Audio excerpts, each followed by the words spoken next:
40-15.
Well, 3 games all.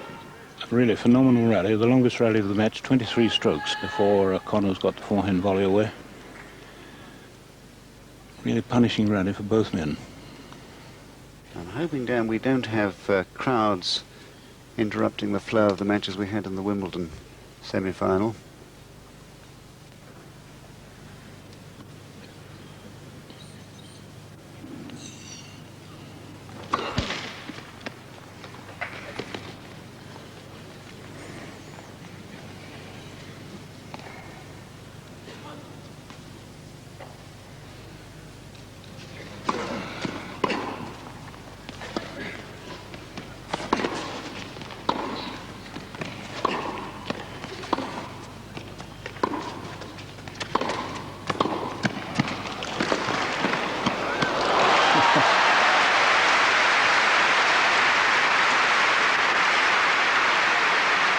Mcenroe's having to cover an awful lot of court here. Jimmy Connors finding a beautiful volley there to drive him wide, and however Mcenroe found a shot at all, I don't know. He was marvellously quick to it, but Connors was there.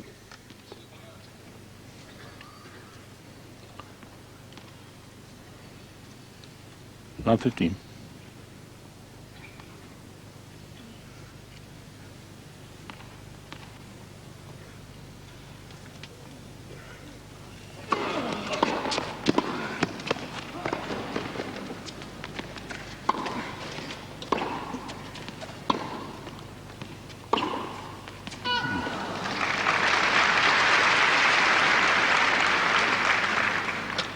All.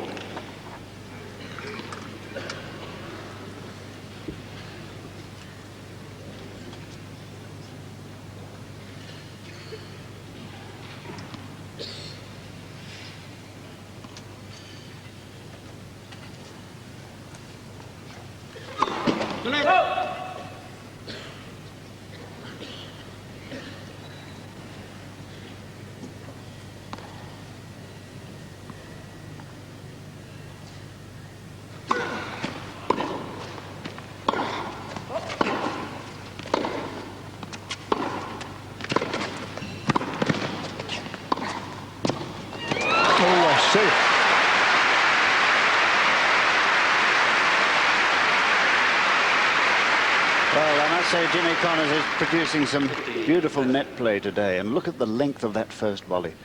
And it was the length there, the depth, that enabled him to keep Mcenroe back and produce that deft stop volley. And superbly executed, John, you know.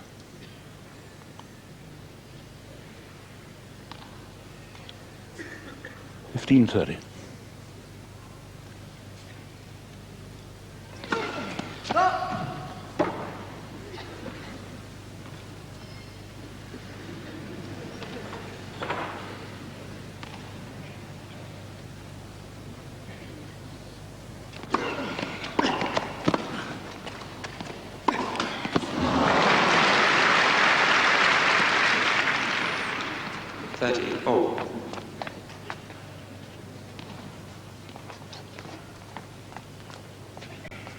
One of the problems some players have, the sweating hand. Slightly mistime the ball and the racket turns in your hand.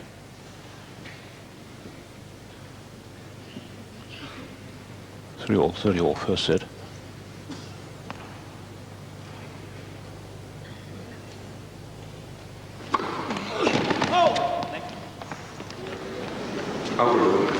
Ball's good. Play out.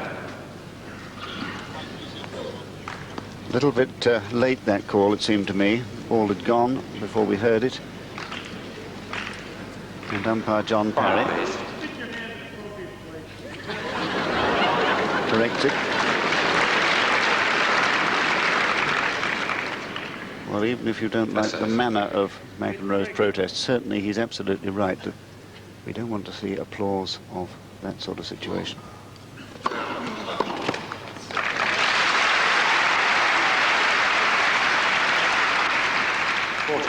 30.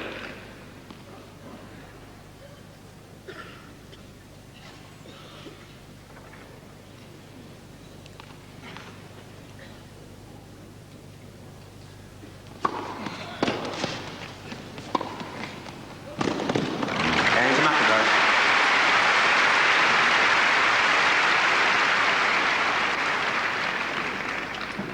McEnroe leads by 4 games to 3. Well, up to 30 all there, McEnroe hadn't put a first service in, but in that vital 7th game produces 2 of his best services. I don't really feel that McEnroe is yet in full relaxed flow. He's a player who does sometimes take a little time to relax. I saw him losing in Tokyo uncharacteristically to Vince Van Patten just a couple of weeks ago, and he really was never relaxed on that occasion.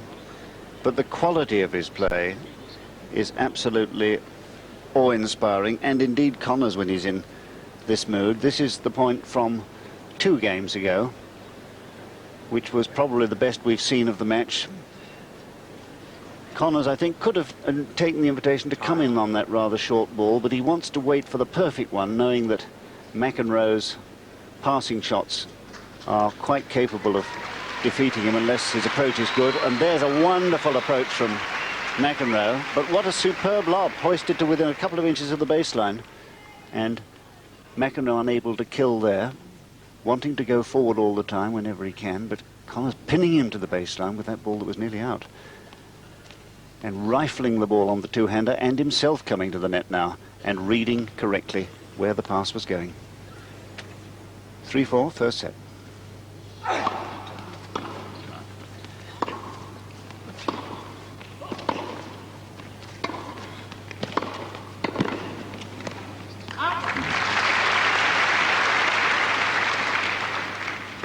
Left.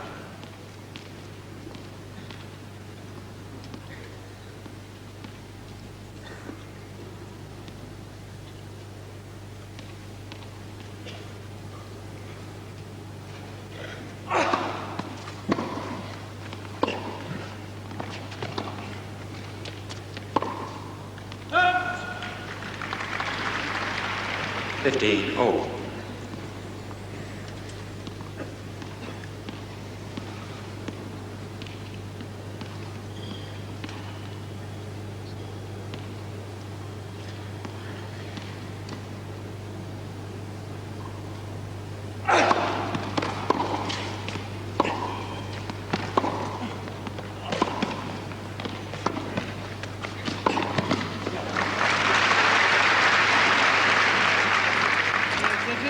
You paying attention?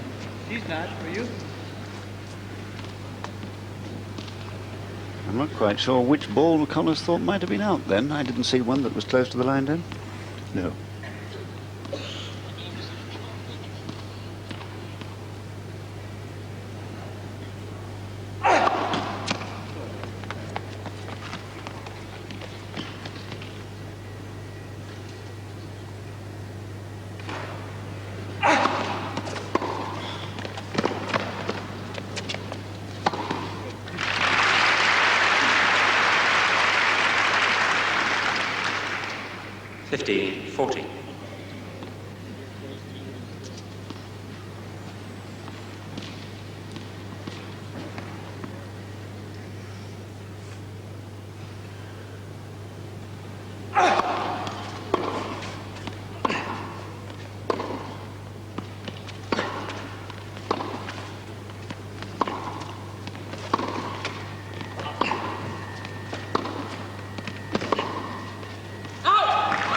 Game McEnroe.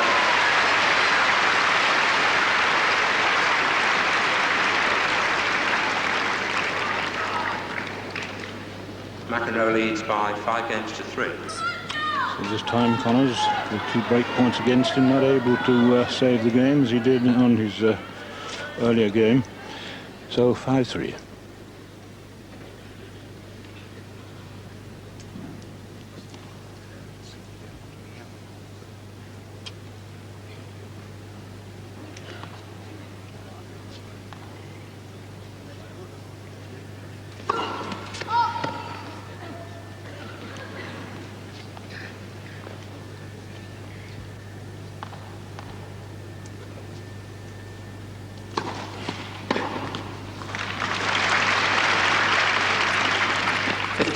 Love.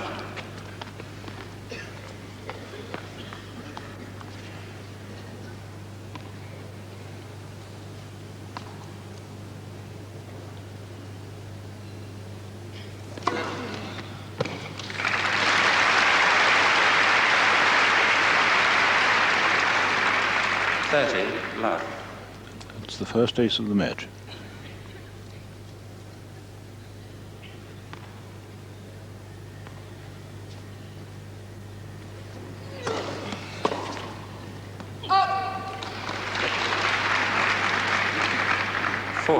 Love. So 3 set points, McEnroe. Looks as if he's broken a string in one of his rackets.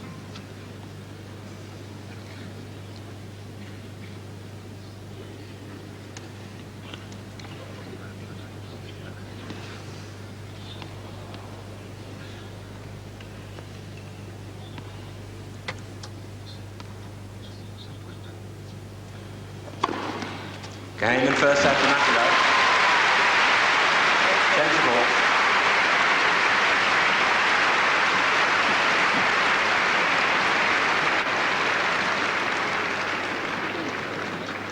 Six games to 3.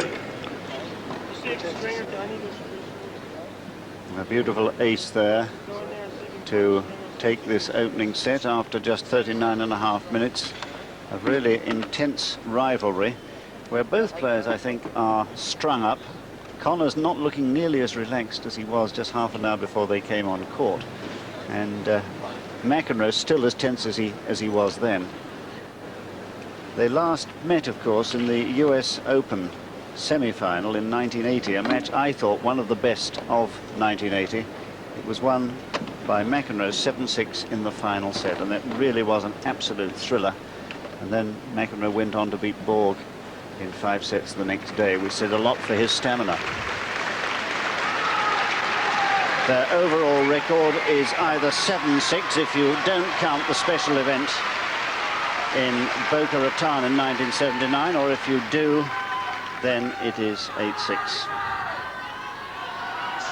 John Connors, Jimmy's brother, who's over here supporting him this year, in the absence of Jimmy's wife, Patty. Second set, Connors.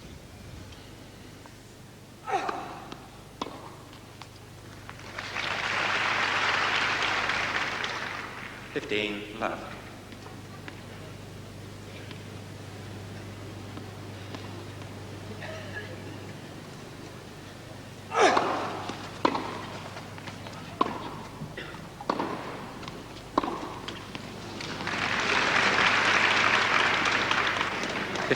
All.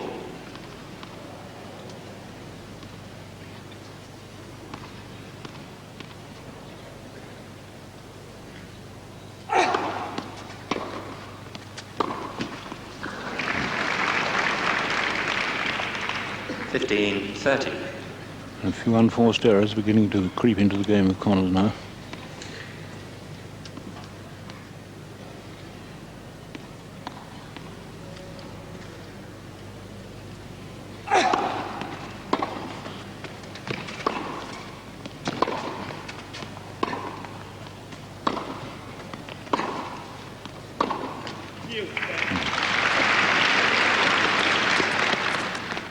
All.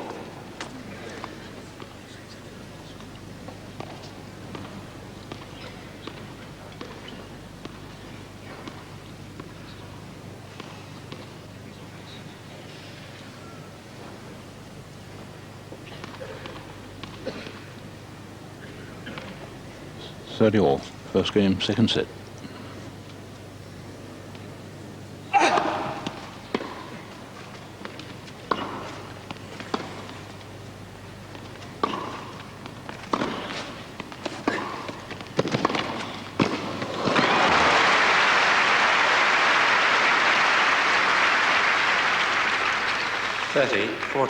McEnroe under quite severe pressure there, bringing off a lovely low trajectory pass. Absolutely marvellous racket control here from McEnroe. He flicks almost at that ball. Very strong wrist he has to do that shot. Break point.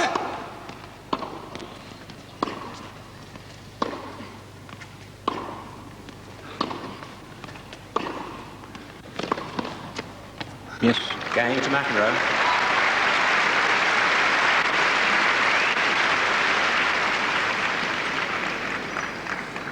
First game. So a very important break of service there in the opening game of the second set, McEnroe having won the first 6-3. Mark, under pressure there, I think Connors now very severely. Very much so. The extraordinary thing about this match, I think, and perhaps there's a certain characteristic element appearing in it, is that John McEnroe is extraordinarily composed. And I think it was noticeable in the last two Wimbledon finals against Bjorn Borg. He was almost a transformed character in both of those matches. He came out and he hardly got involved in any tantrums at all. But clearly, looking at him sitting down, he's not twitching like he normally is. He seems very, very much at peace. I mean, it's one of the few times that we've seen him looking at peace on the court today. And he really looks as though he's well in control of this match at this stage. Of course he is, because he's a set-up with a service break. And on the other hand, Jimmy Connors, he's looking a little bit deflated. I thought that when he lost his serve in the last set there in the eighth game, a certain amount of energy seemed to drop out of him at that stage. And really he's going to have to find something to counteract the talents of John McEnroe.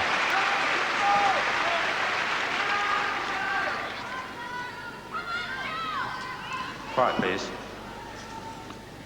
So it's McEnroe to serve now. 1-love, second set.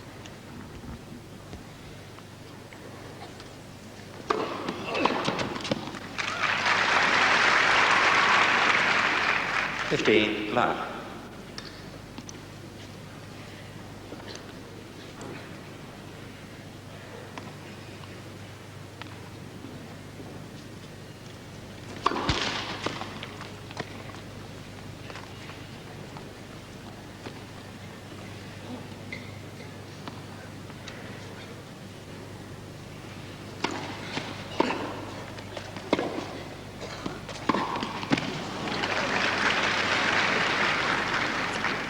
30, love.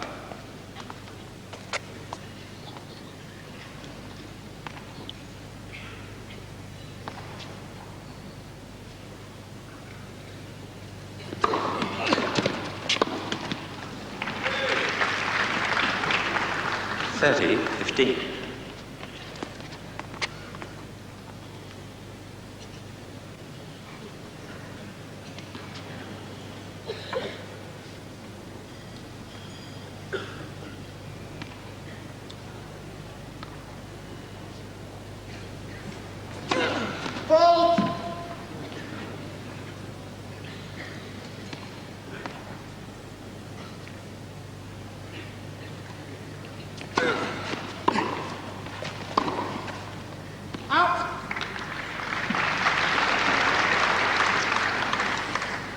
30 all. A couple of rather gift points there for Connors.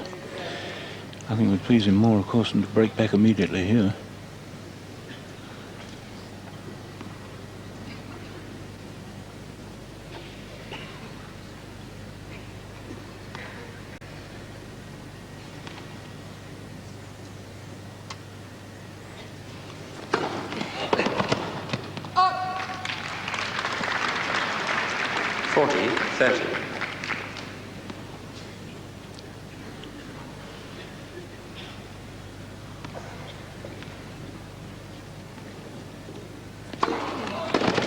And that's tremendous serving.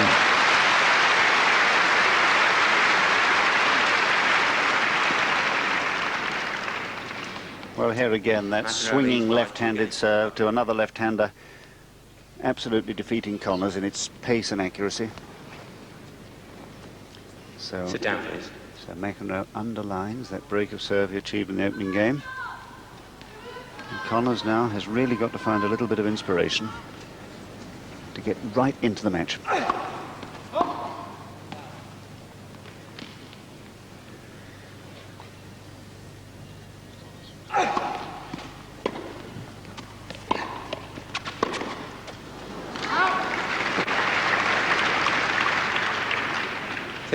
Love.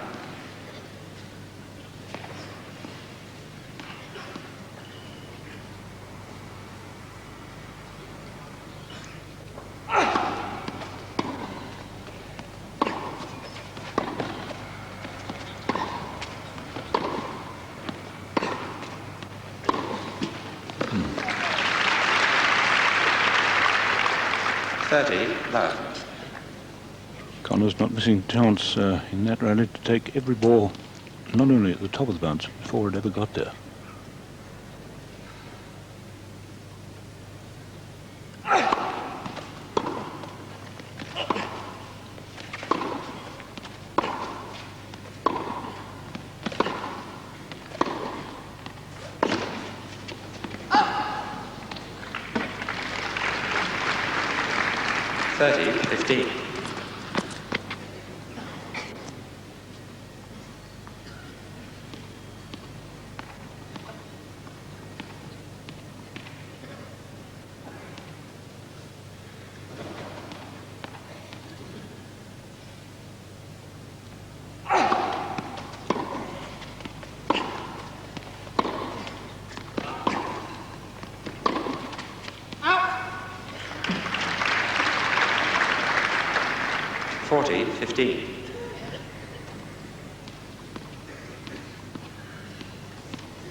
Mcenroe leads by 2-1.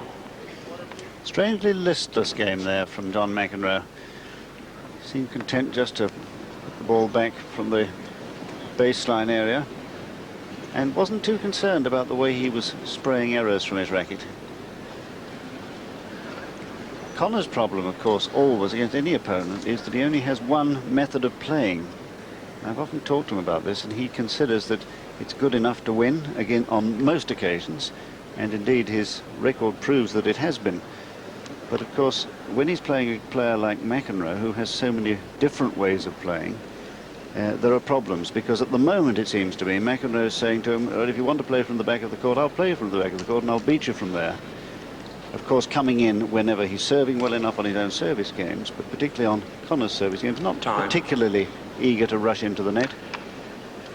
And for Connors, that is a real problem, because if he isn't going to be able to impose his own game on McEnroe, then there's nothing else he can fall back on. John, I was just thinking, you know, from 3-all in the first set, McEnroe had a run of 5 games, and you said he was listless. I think probably he was giving himself a bit of a breather there, you know? He still has the break, of course, as he serves now at 2-1, second set.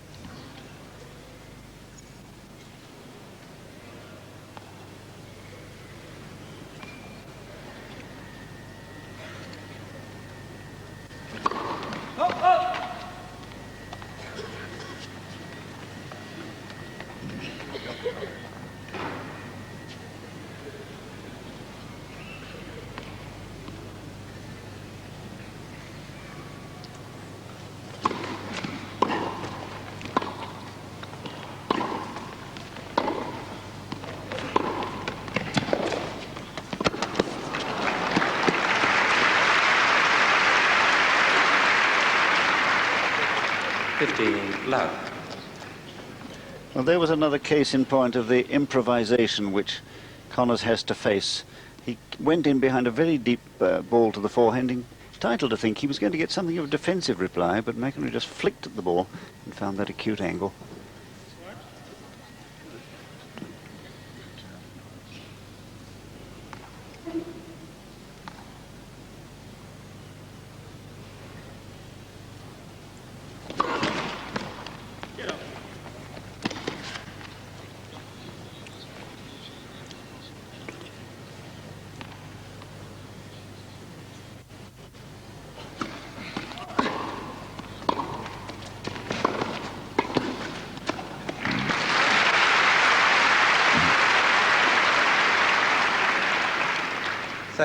Love.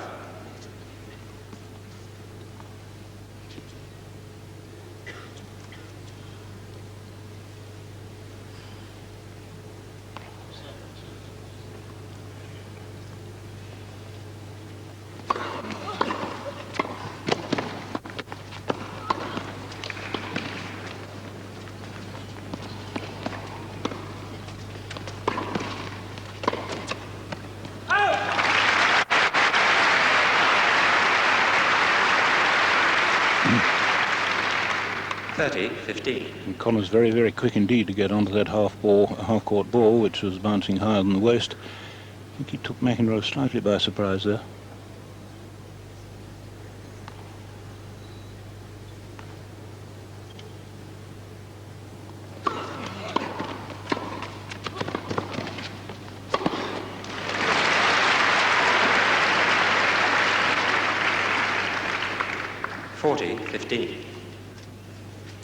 Well, of course, this is what he should have done on the previous point. He had a lob, not perhaps quite as short as that, but certainly a short one, and he failed to dispatch it and gave Connors a second chance. He wasn't about to do it again. 40-15.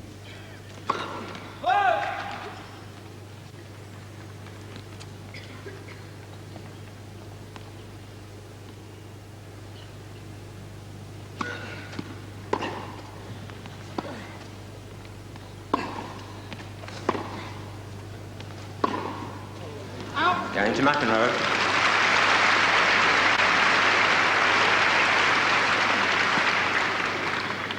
McEnroe leads by 3 games to 1. We're getting some glimpses now, too, of the incredible speed about the court of McEnroe. Not exactly a graceful mover, but a marvellously quick mover. So quick off the mark. Can you sit down, please?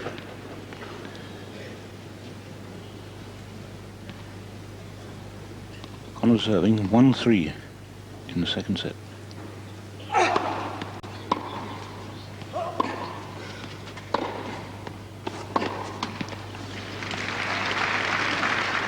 Love 15.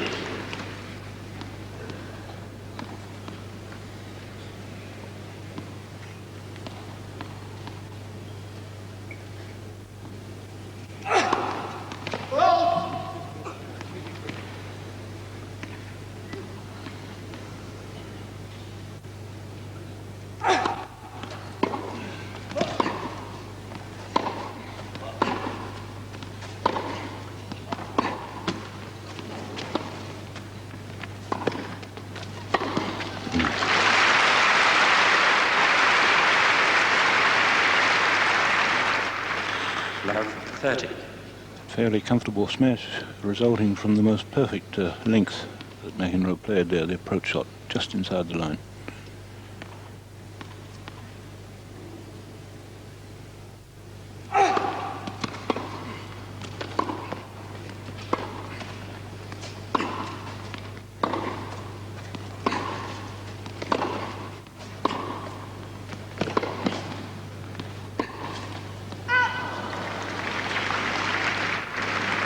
Love 40. 1-3, love 40.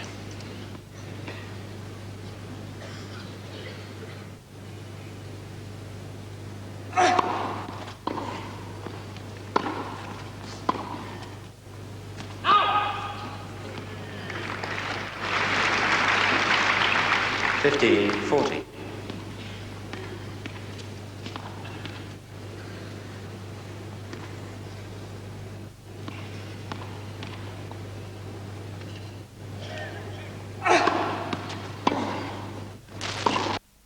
I was trying to place your voice all day. California girl, right? UCLA?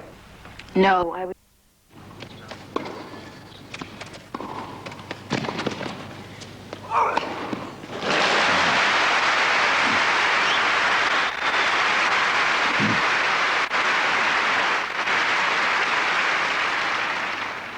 Well, Connors' aggression paying off at last. Not a bad lob either. But look how he leaps off the ground for that one. Perfect demonstration of the smash.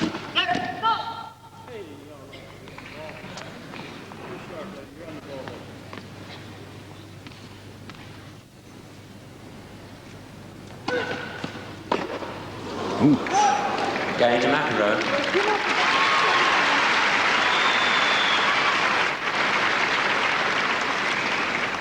McEnroe leads by 5 games to 1.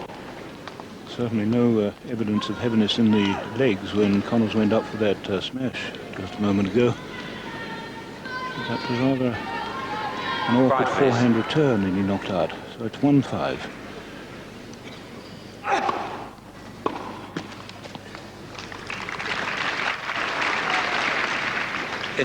Love.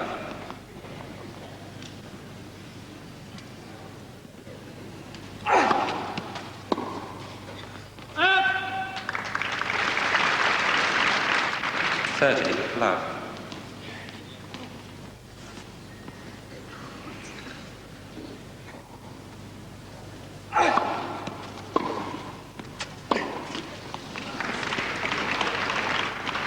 $30-15. Forehand getting rather vulnerable.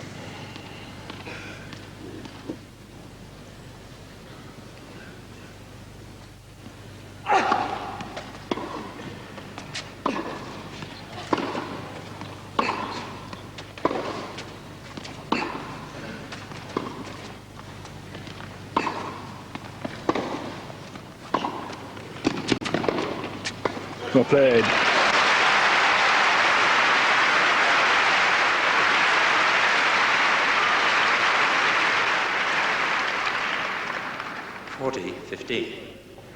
Well, McEnroe peppering the Connors forehand there, but the Connors forehand standing up extremely well in that rally.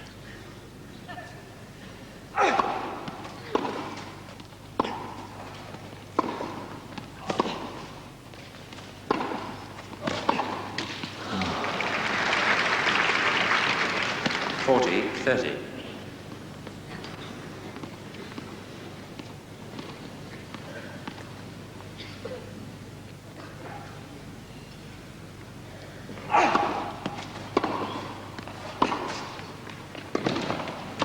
Down to Connors.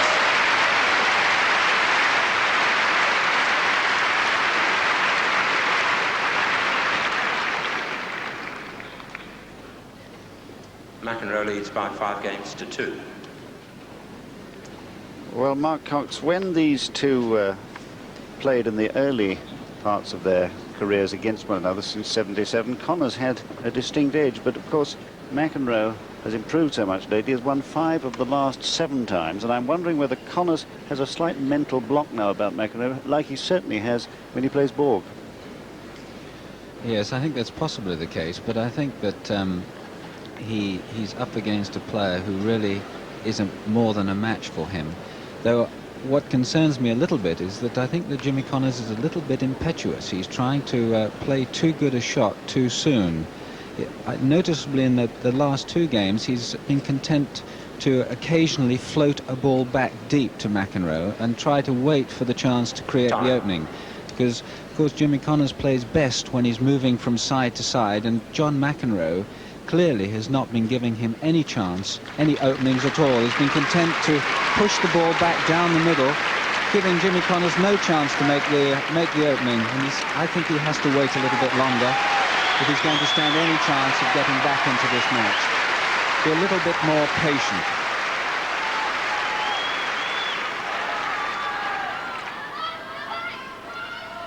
Quiet, please. So McEnroe now serving for the second set, 5-2.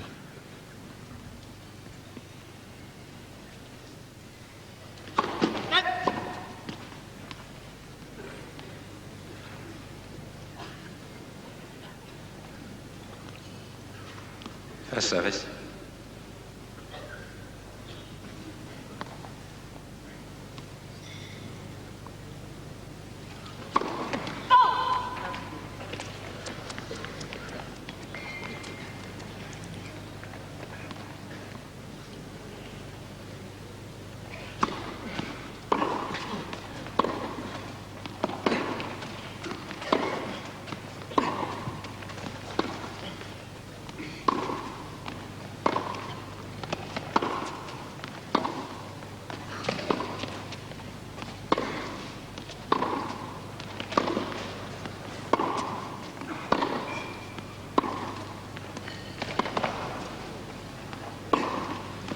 Oh, that's a beautiful winner.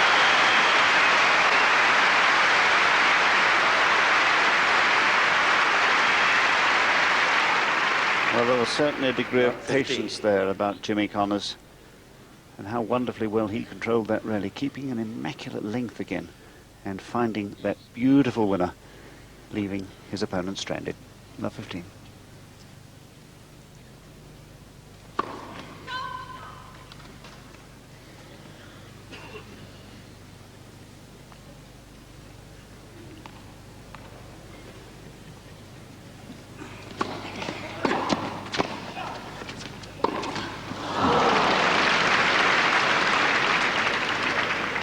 All. Connors missed a chance there, I think. A bit of a surprise that Mcenroe came in behind his second service then.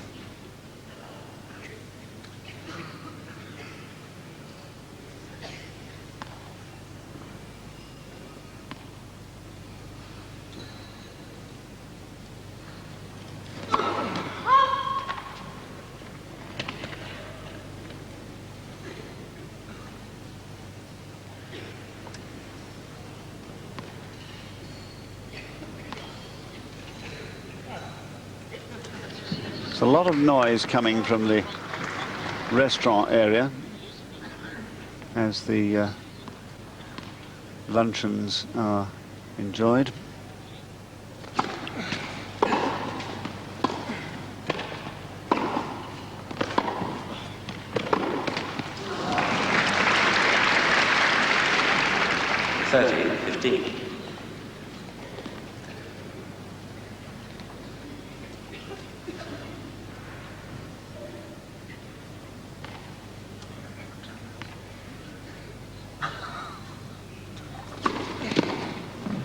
That's a beautiful ace. 40-15. Fourth ace of the match. Well, I think that was as clear an ace as I've seen. Connors obviously doesn't think so, but it's a heavily sliced serve, which he really hadn't anticipated, I think. It's 40-15.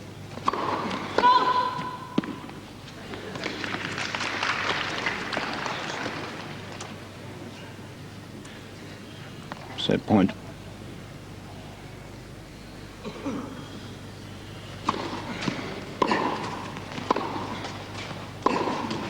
Game and second set to Mcenroe.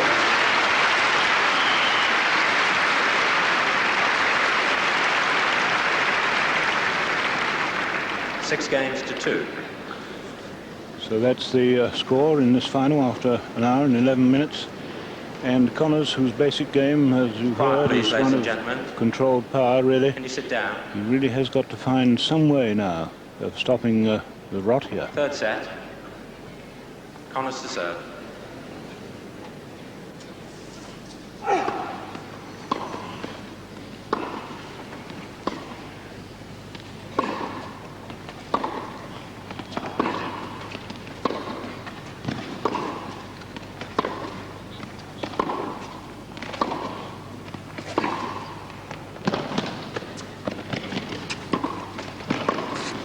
Well played.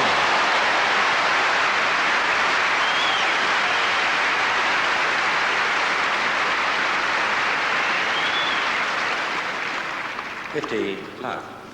Connors in absolutely rampant mode here, raking the corners with drives and at last leaping across for the winning volley.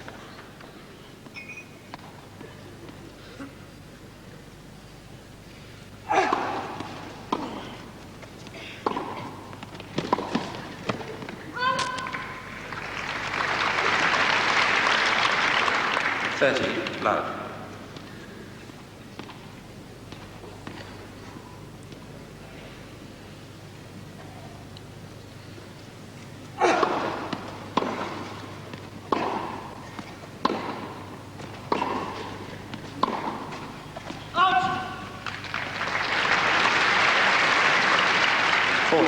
Low.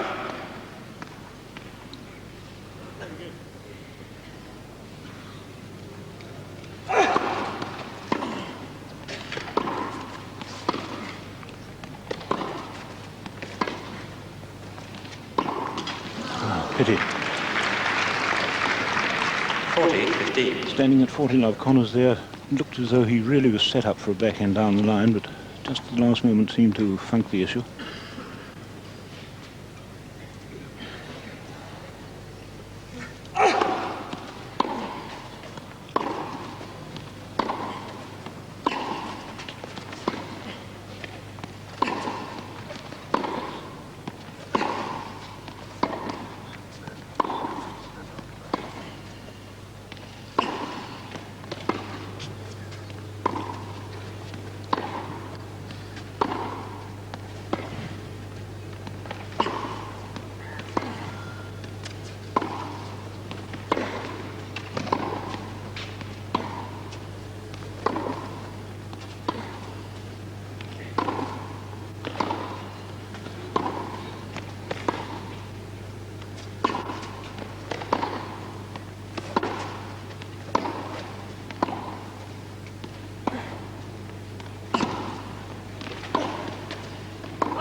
First game, third set.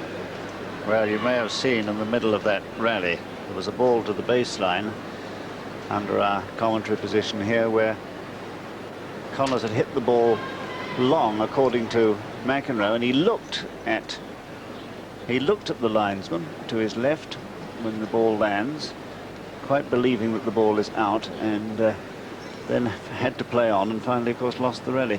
But they were keeping an absolutely marvellous length, both of them, this time. There was no way that either of them really could have found a way to the net, if that's what they were looking for. A little bit of controlling slice there from Mcenroe. He shows all the variety in the world. More slice there. And he plays it with such a lot of wrist, entirely instinctive and naturally. There, floated into the Connors forehand corner. There was a shorter one, which I suppose he might have come in on, and one here that Connors could have gone in on. Now the topspin backhand. Little one flapped there. And really quite the longest rally we've seen. Now there was the ball and the look at the linesman, but no, he has to play on. Quiet, please. And Connors now, with a slightly shorter ball, is able to lean a bit more heavily on it, but he has to half volley this time from the baseline. And a tremendous rally.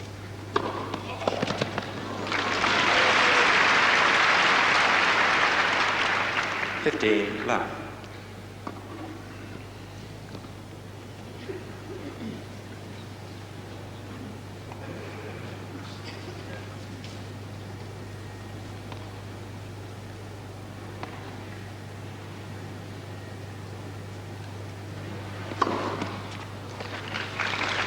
Well, Mcenroe thinks it's an ace, but not Connors. Jimmy Connors clearly astonished. Doesn't do you any good to look. You won't make it anyway.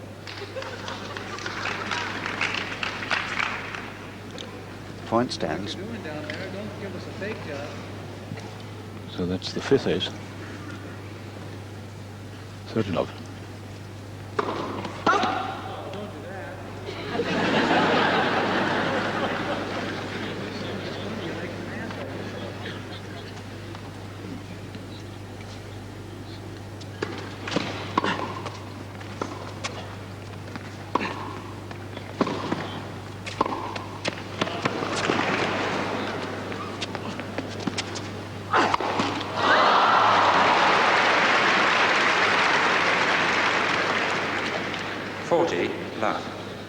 That certainly was a chance for Connors.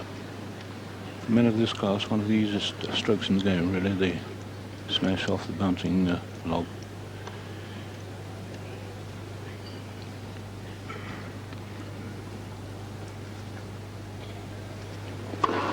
Pull!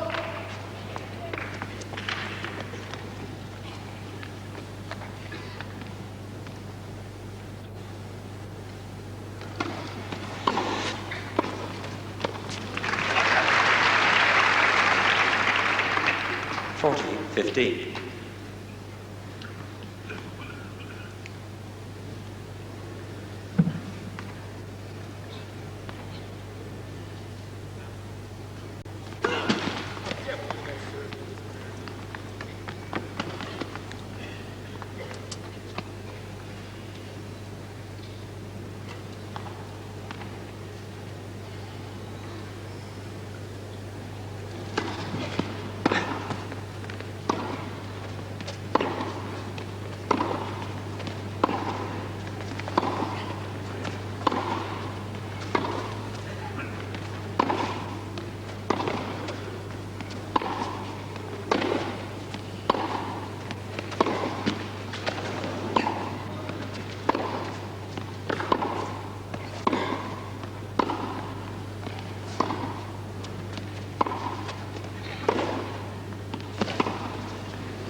Please.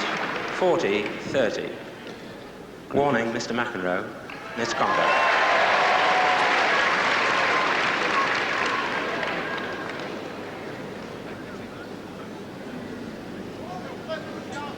There are two types of penalty, of course, one for time delay and one for misconduct, and they run parallel. They don't pile up one on the other.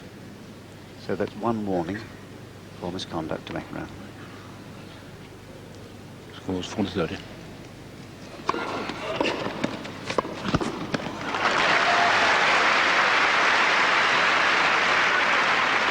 Juice. Hitting the ball in the backstop? What was offensive about that?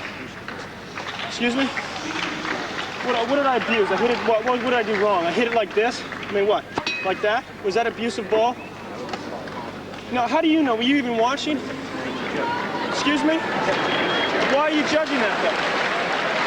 Well, you're doing a rousing foul if you think that's abusive ball. Well, Connors so often the bad boy staying out of it.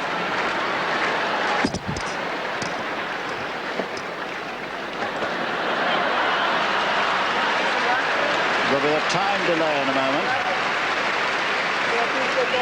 Jimmy Connors stealing the linesman's chair.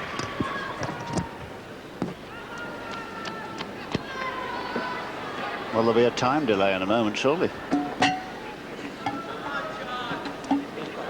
Score is deuce, of course. The game hasn't ended.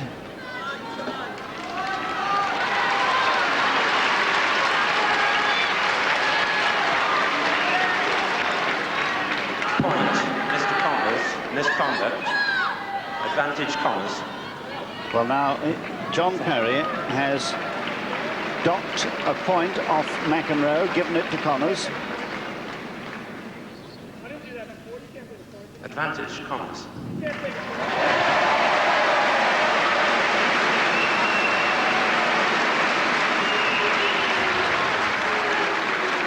And I'm surprised that John Perry didn't invoke the time penalty warning, it would have been. And here is the Keith Johnston, the Grand Prix supervisor.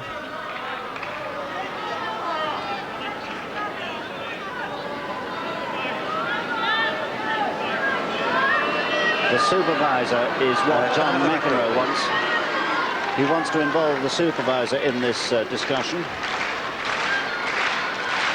And the supervisor and the referee are having a discussion now. Referee Colin Hess there. Quiet, please, ladies and gentlemen.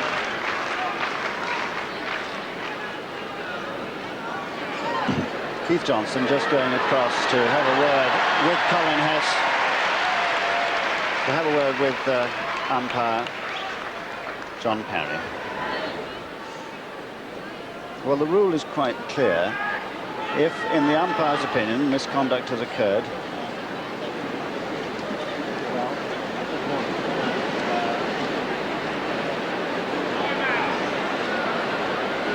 if, in the opinion of the umpire, misconduct has occurred, the first thing he gives is a warning.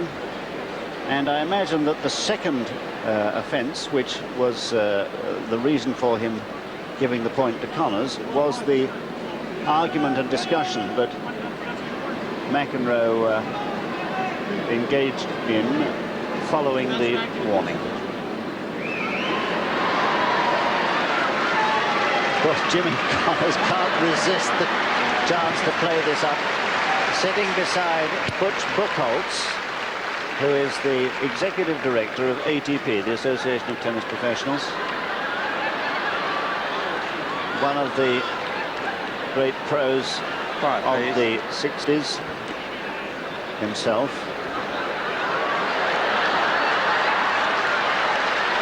And really, this is quite ridiculous to allow a match to develop into something of a farce. Please play on, Mr. Connors. And John Parry now asking Connors to play on. John, I think it's worth mentioning, supervisor, of course, is an American who took duty at the American Open Championships.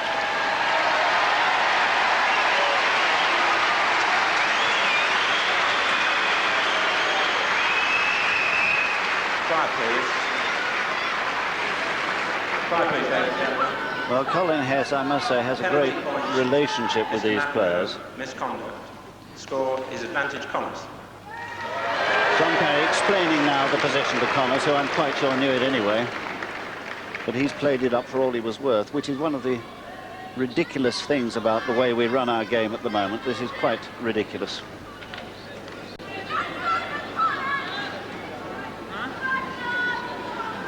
Well, this is how it all started.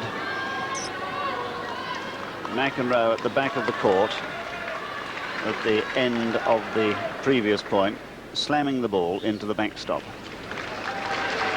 And really, that is the way that a lot of players like to get rid of pent-up energy.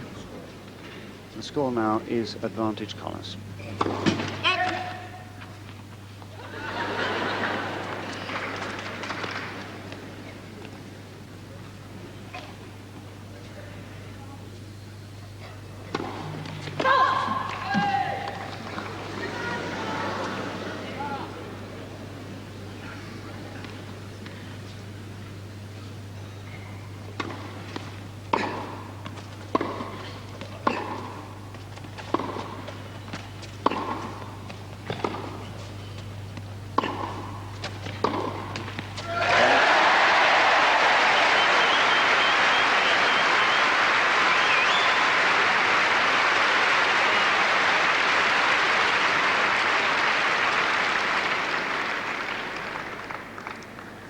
Connors leads by 2 games to love.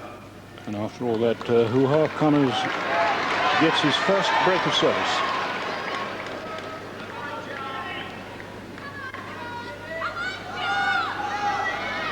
Quiet, please. I'm afraid the crowd now beginning to take sides quite vociferously.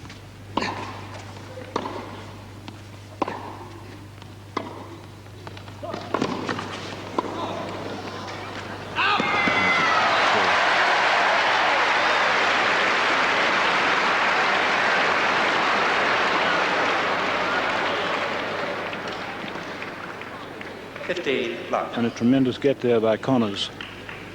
Eventually finishing that rally, actually, having to jump over the slight barrier at the back of the court. And this is the shot that was called out, and Mcenroe believed it was in. Play on, please. Quiet, please, ladies and gentlemen. Quiet, please, ladies and gentlemen. Well, unfortunately, there's no way of penalising the crowd a penalty point. Shut up and let us play. It'll be all right, you know. You don't want to do that. Well, he's right, of course, and this is an element that's creeping into the game that I think we'll have to think seriously about.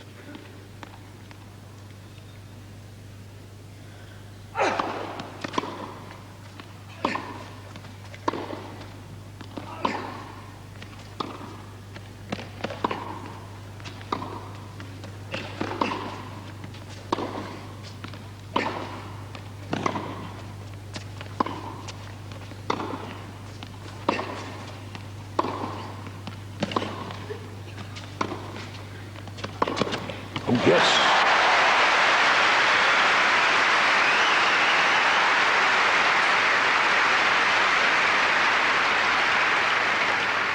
Well, of 30, course, love. Jimmy Connors now has had a new lease of life following that stoppage, and he takes full advantage of a slightly short approach to rifle that passing shot through the gap.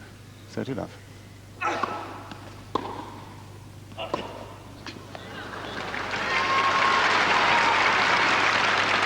Thirty, 15. Connors rather thinking that was out.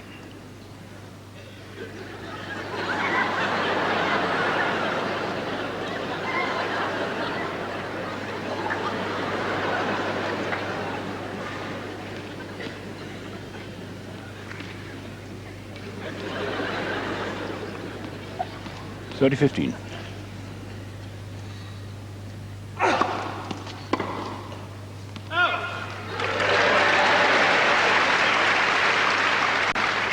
Forty, 15.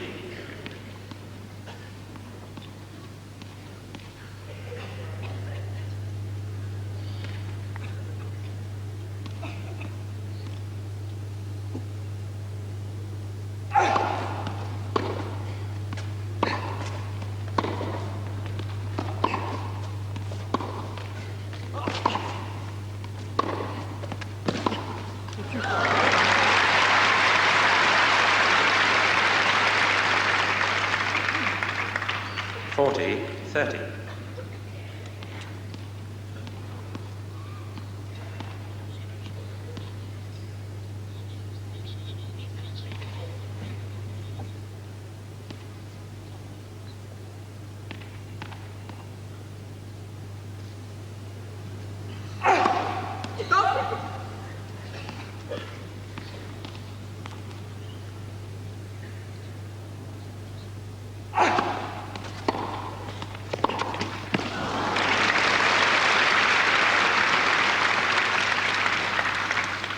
Deuce.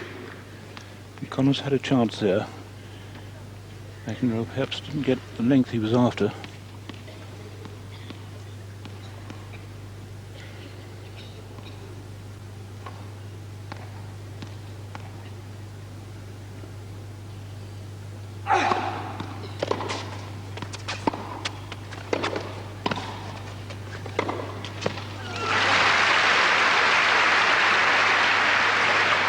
Advantage, Connors. Come on, Jimmy! Quiet, please.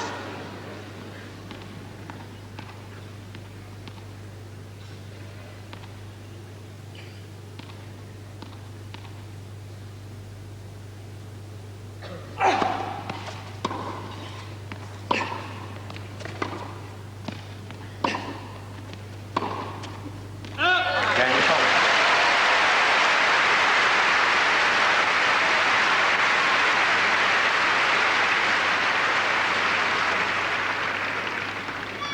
Connors leads by 3 games to love. Well, with Connors with that rather unexpected lead of 3-love, Mark, Change the comment or balls. two about that unfortunate occurrence earlier. They can hear me anywhere, all right? And also, you're doing a lousy job. Oh, John Don't McEnroe put it back on. Leave it right there, all right? still fuming. Of course, I think all of this rumpus going on the court is entirely to Jimmy Connors' advantage. Yeah. And it was interesting to note how well he capitalized on the incident. In fact, I was surprised he wasn't pulled into line himself, because Jimmy Connors did leave the court, which is something a player shouldn't do. You got that? Yeah. Okay. Because they're just as bad as the people in the States. He's ranting and raving still. Time. I'm reminded, Mark, that he was just talking about the microphones, and taking exception that at Forest at Flushing Meadow, he wouldn't give interviews to CBS because they had those courtside microphones picking up everything he said. Yes, well, that's a fact of life, I'm afraid, and I'm sure that occurs in every sport.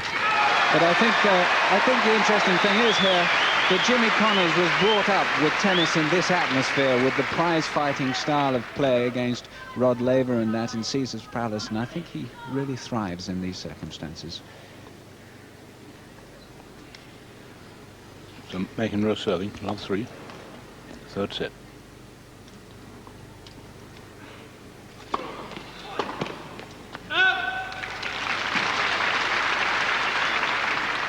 15 low.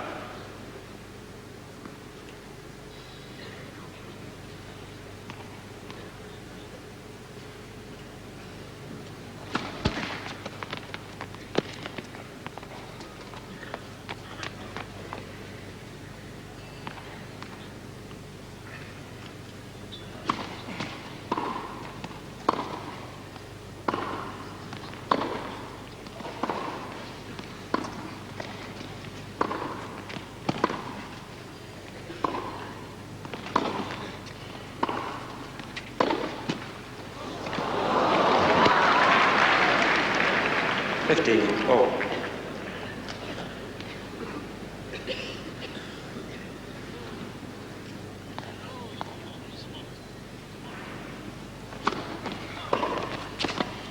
Yeah. 15-30. That really was a beautifully timed return of service.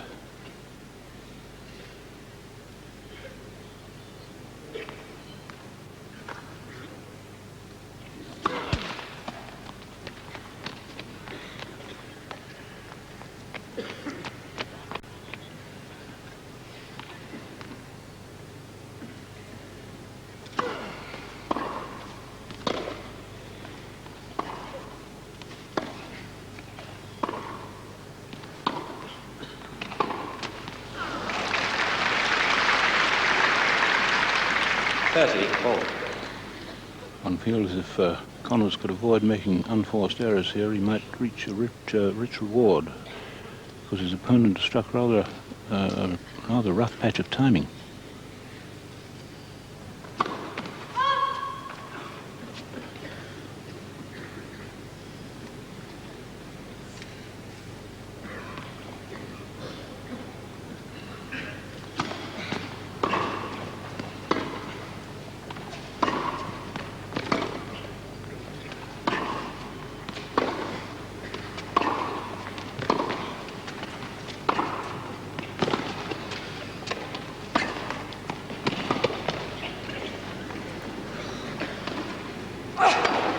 Yes.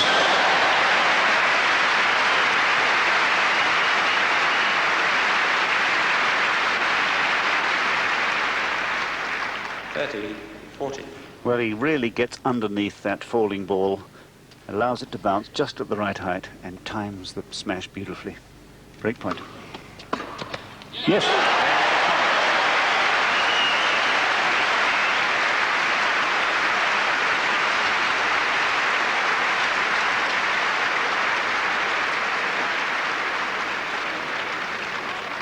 Connors leads by 4 games to love.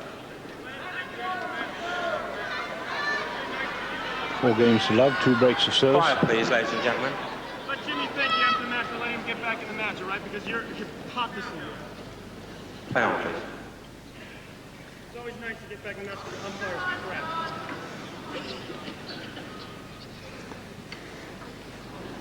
I get another lecture every time I say Matt, seriously. Let's not talk, Jimmy, all right? You got the crowd on your side. You got everything else you want. Just go and Play on, please, gentlemen. Well, really, it's a pity Connors has entered the scene here, I think.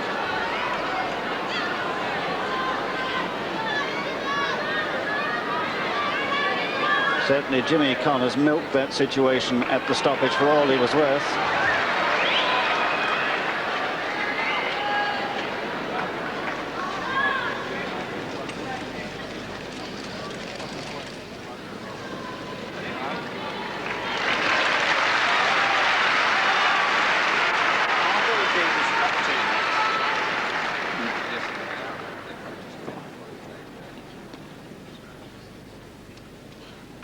Fall of Connors leading, 3rd set.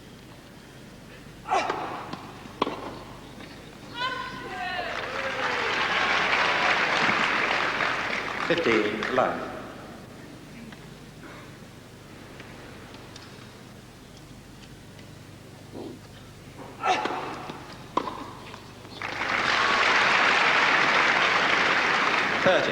Low.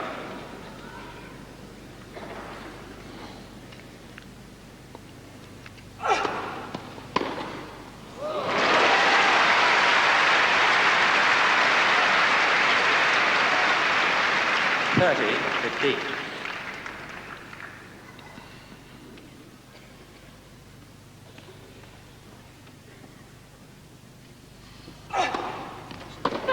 One fault.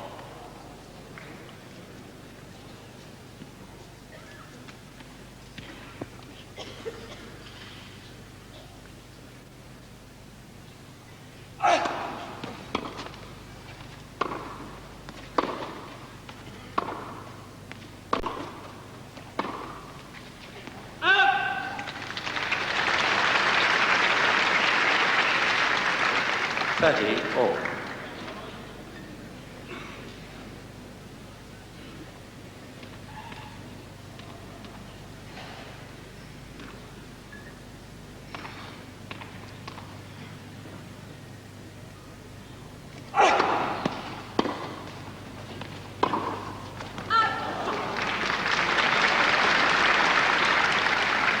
Thirty, 40.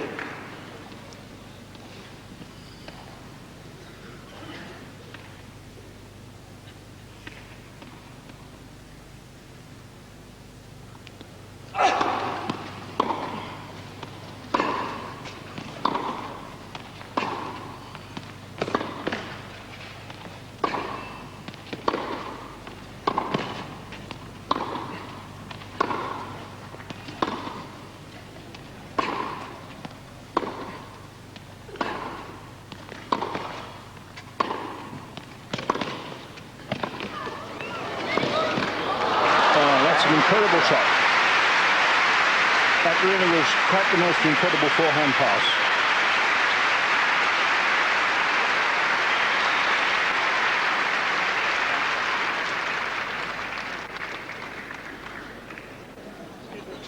Connors leads by 4 games to 1. Well, what a pity we're having so much unfortunate incident when they can both produce such great tennis. That last point really had to be seen to be believed, I think, because the approach that Connors makes really was by no means bad. He's waiting his chance, as he must, against somebody of McEnroe's ability to create something out of nothing. And he thinks in due course, after he's manoeuvred the ball round a bit, that he gets the right ball to come in on. He's still having to wait. McEnroe quite content to stay at the back of the court. Time.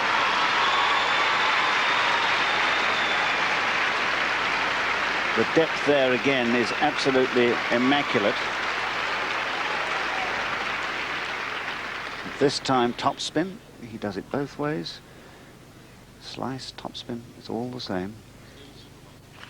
Jimmy Connors waiting the chance to come in. But no.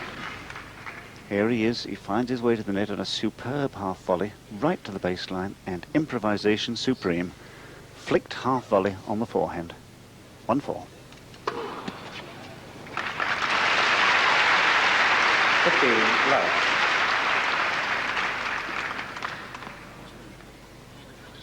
Well, there's Keith Johnston, who Jimmy Connors, rather John McEnroe, just had a quick word with during that changeover.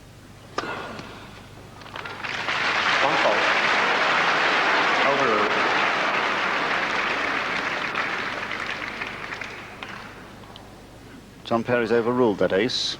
Are you in a dream world up there? No, he doesn't know it's been overruled.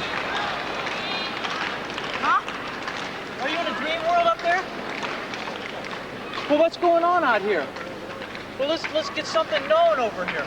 Let's just don't sit around. Overruled. Second service. First service was a fault. Well, although McEnroe and Connors may not have heard, we all heard that clearly.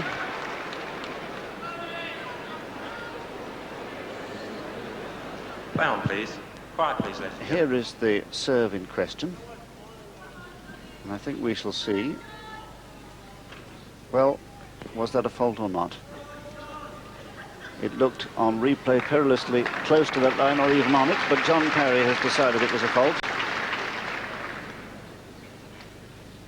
Second serve.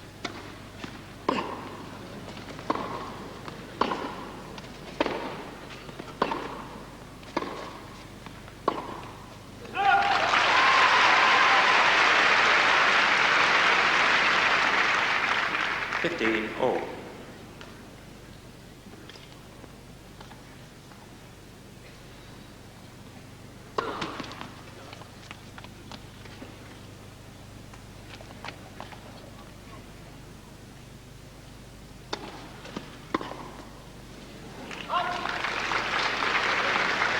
Thirty, 15.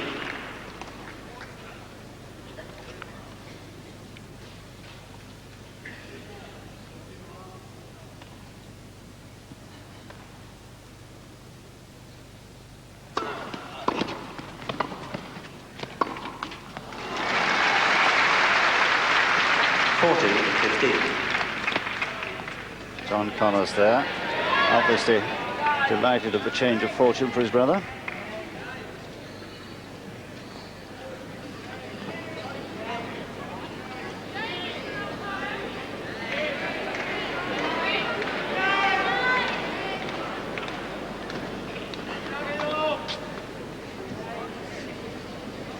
That's game, mate. Game to Mcenroe.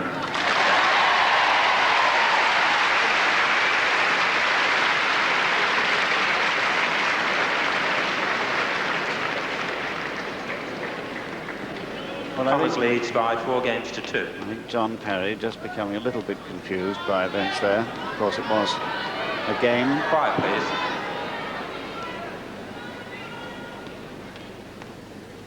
Connors 4-2.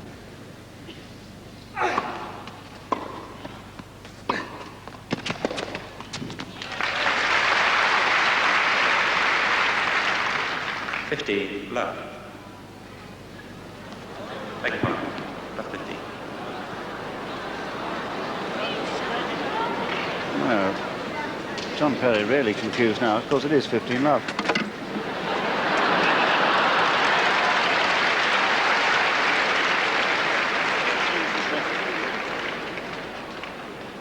Nothing sinister there, just a change of racket. He broke a string. I wouldn't know it from... Well, What's the score, mate? love 15. No, 15 love. No. Beg your pardon, the score is 15 low. Yes, of course.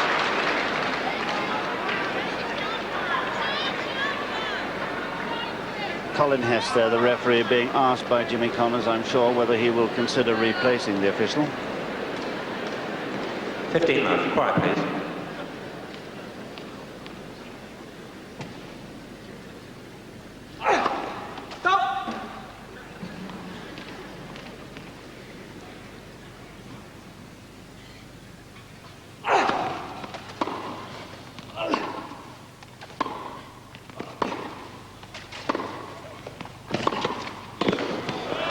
That's a marvellous recovery.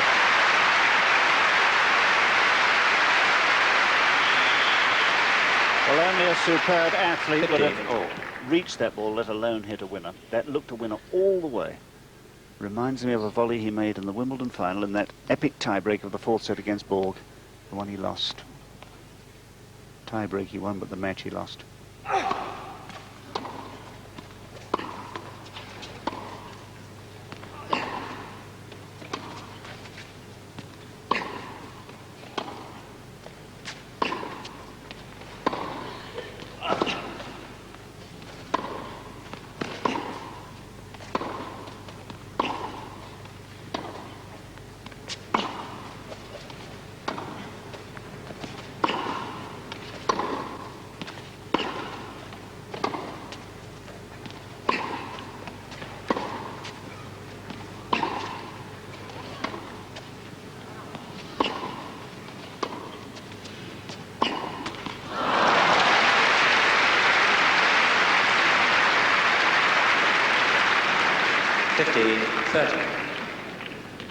Believe it or not, that was a 29-stroke rally before Connors hit that forehand into the top of the tape. 15-30.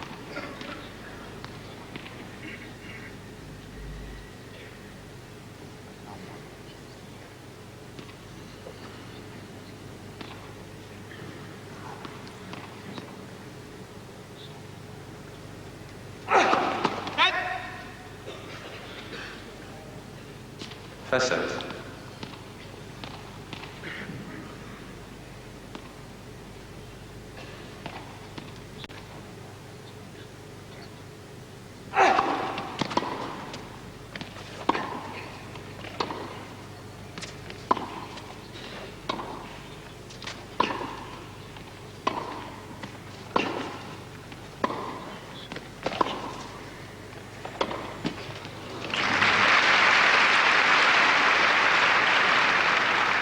30 all. 4-2, 30 all. Third set.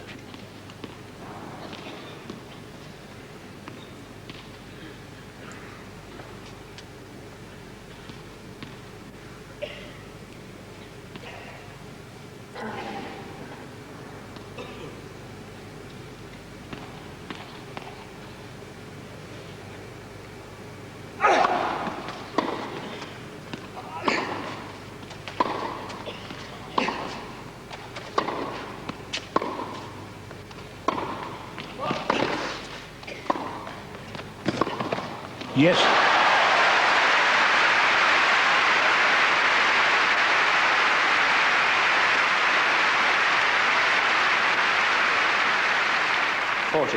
And of course he does play so well against a target, Jimmy Connors, and in a moment McEnroe's going to give him one, coming in behind an approach which really isn't good enough. It's not deep enough, you see. It gives him time to play the ball. 40-30.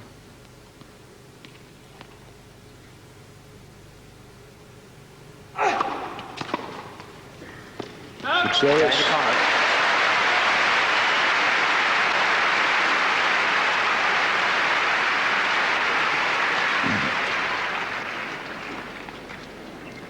Connors leads by 5 games to 2. Chocolate bar, not orange, chocolate. Wine chocolate. That's right. Calling for chocolate to sustain him. Usually on these middle day matches he'll have a late breakfast and no lunch, and he usually munches something during the course of an afternoon match. Going back to the original incident which caused all the fuss, I'm bound to say that it was a fairly harsh decision to warn him for hitting the ball into the stop netting. It's a thing that so many players do naturally after losing, but there was nothing vicious about it. It wasn't that he was arguing with a linesman or the umpire. It was just that he lost the point and was disappointed about his own performance. Time.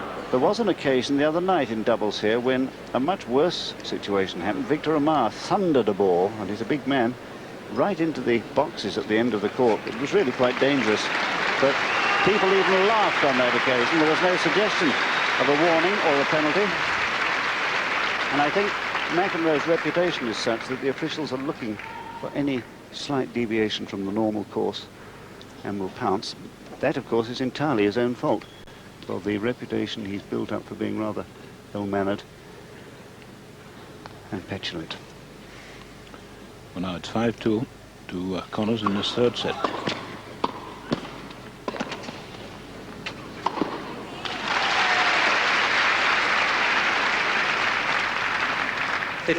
Love.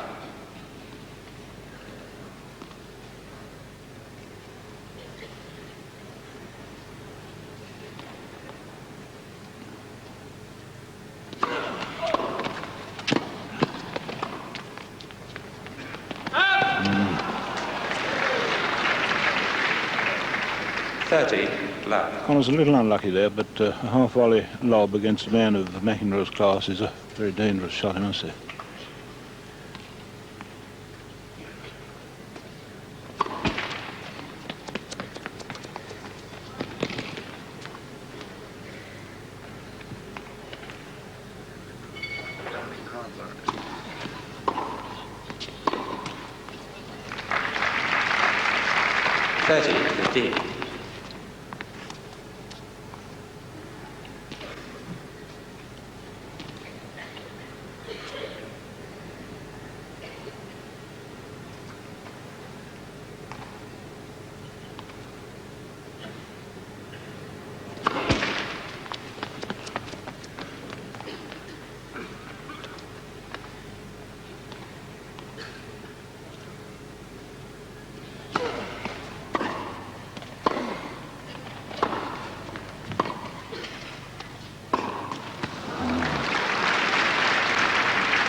You really can't afford to make unforced errors like that at this stage, because McEnroe in a crisis is tremendously good.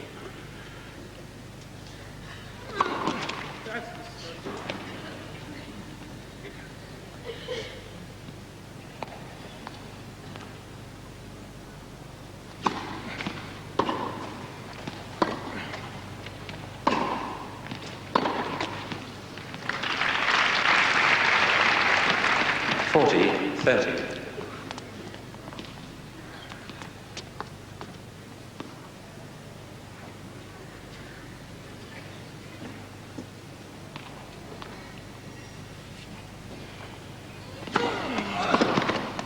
Going to Mcenroe.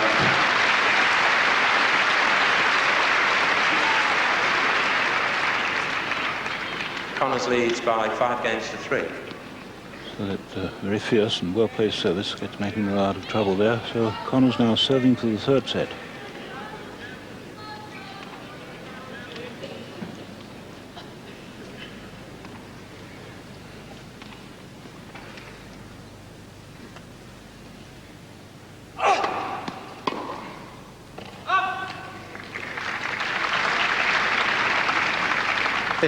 Love.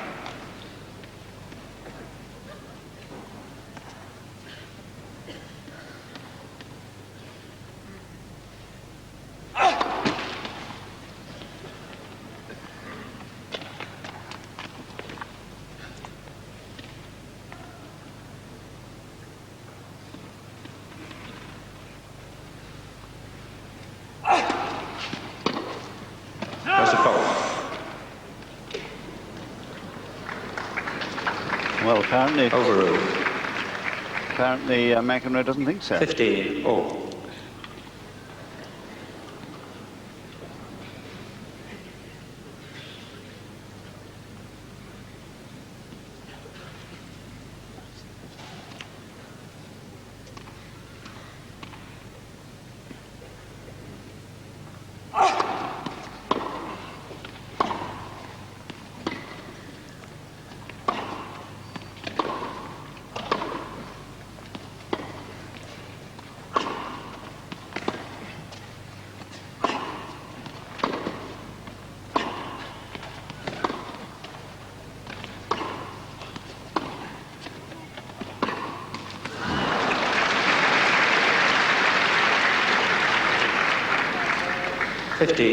Well, until that forehand error, Connors was really timing all the strokes in that really well.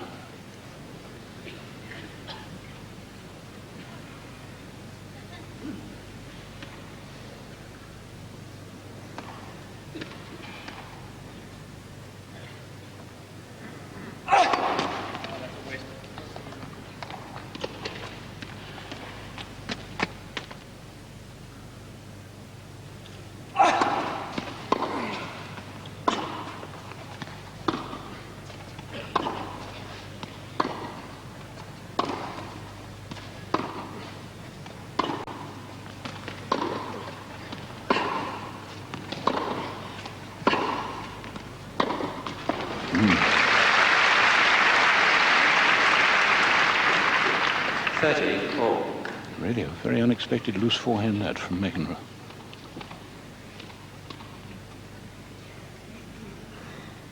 Five, 3, 30 all, third set.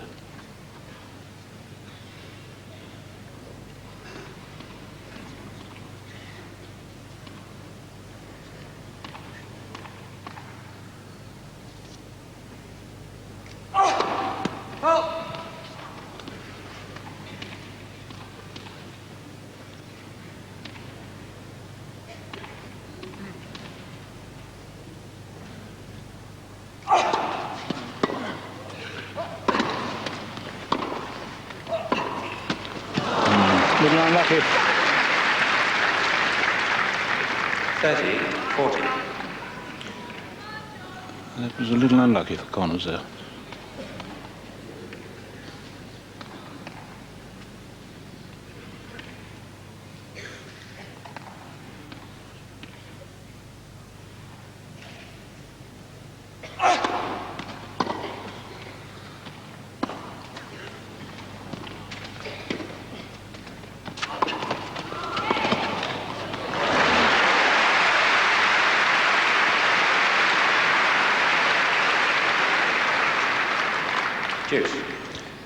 Well, Connors wasn't letting a chance like that go past. That half-court ball that very nearly got up to shoulder height, really onto it like a demon.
advantage, Connors.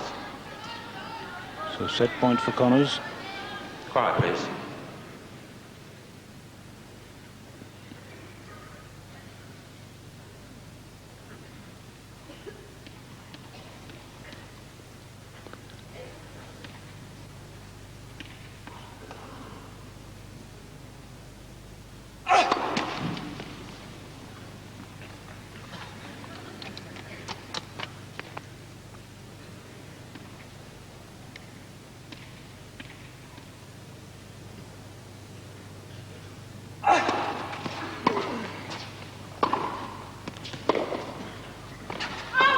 Game, third set for Connors. Just going to switch.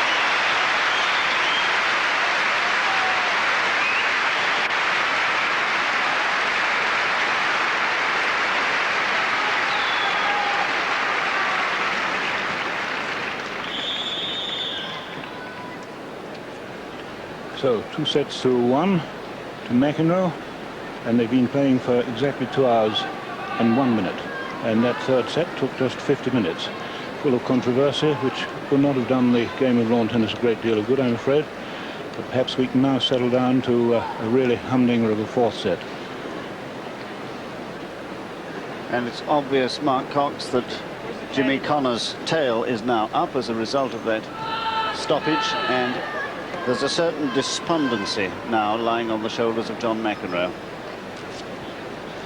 Yes, I think though the first few games of this fourth set are going to be extremely interesting. I think that John McEnroe had reverted to his original play in the tail end of that set by floating the ball deep to Connors on both occasions on Connors' serve. He really had a good chance to break serve. He was 15-30, and in that last service game he even had a break point. So I think that it's going the first few games of the fourth set are going to be very, very important for Jimmy Connors to maintain the momentum that he's got at the moment. And he's there having a word with the referee, Mr. Colin Hess. Now, as to what he's saying, who knows?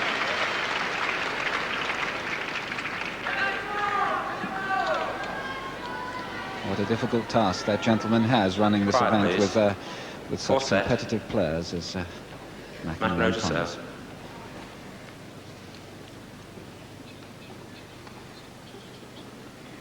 So fourth set, McEnroe serving.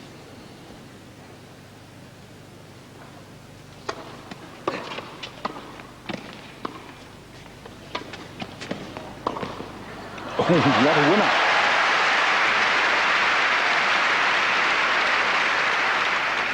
Love 15. Now, that was a remarkable forehand winner. Snatched it back in time.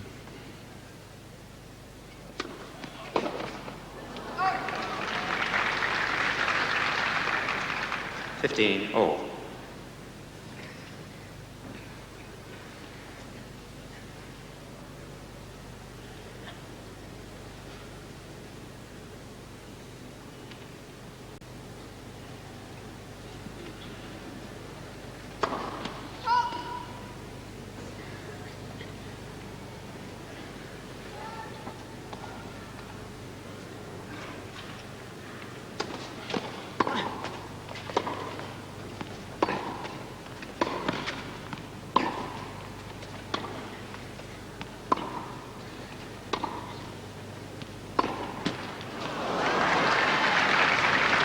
$30-15.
Yes.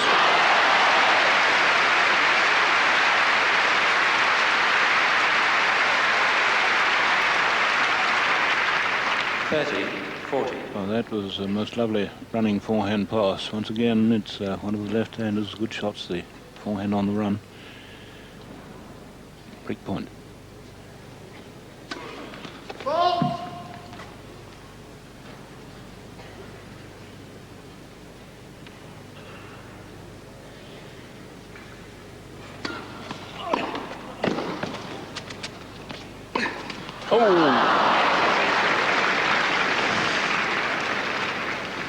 Juice. Well, if ever a man knew he had a great chance, Connors did then. He really did.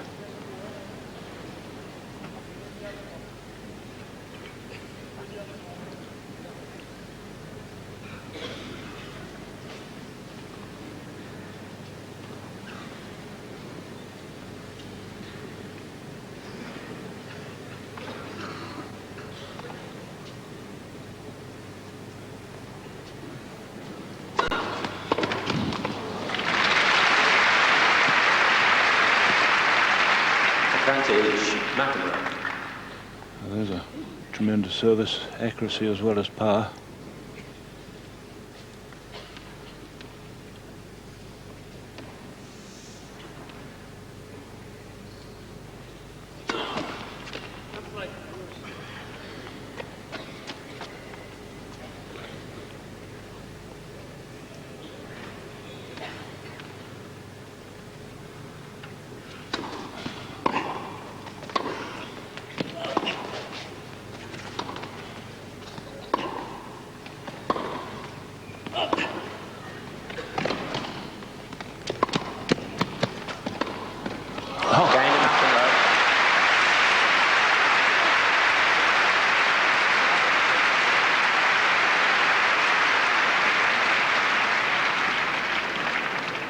First game, fourth set. Well, in a sense, John McEnroe a little bit lucky to come out of that, because Connors did have that absolutely golden chance for the pass on the break point and missed it. But he has that marvellous facility for bouncing back, because after that he won 3 points in a row so perfectly. And this last one, full of the easy inspiration, which is his hallmark, playing with such fluency in this rally, playing every shot the right one as it comes to him quite naturally. The backhand there would slice, the topspin there on the forehand to such a good length, and he does well to pick this one up. Connors having found a superb angle, and now he has really to hurry to this very, very good approach shot, but he improvises again with an impish little pat across the court. Very, very strong wrist, no take back at all on the racket, and the racket head being taken firmly through the ball. Marvellously inspired tennis. I was just thinking, John, you see, although under severe pressure in terms of speed about the court there, always getting the racket back in time. And it's one of the features of this man, I think, that he always seems to get his racket back in time, even under that sort of pressure. Really a remarkable stroke. So McEnroe leading 1-love in the fourth set by 2-1. Connors to serve.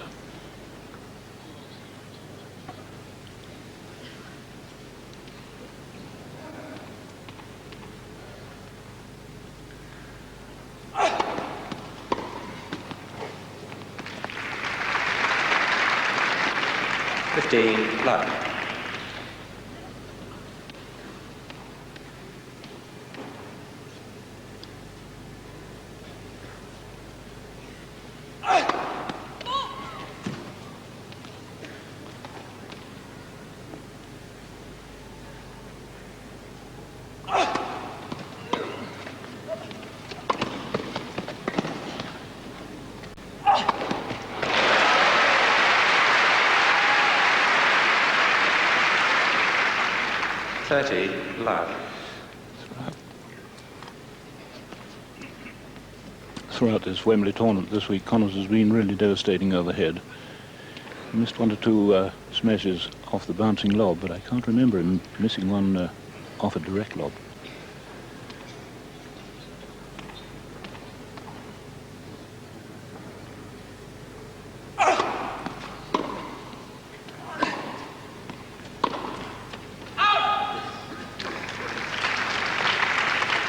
40, love.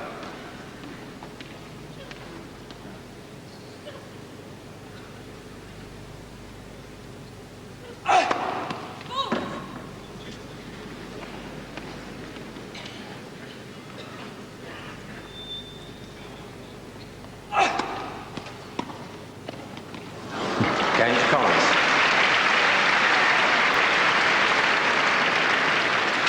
One game on.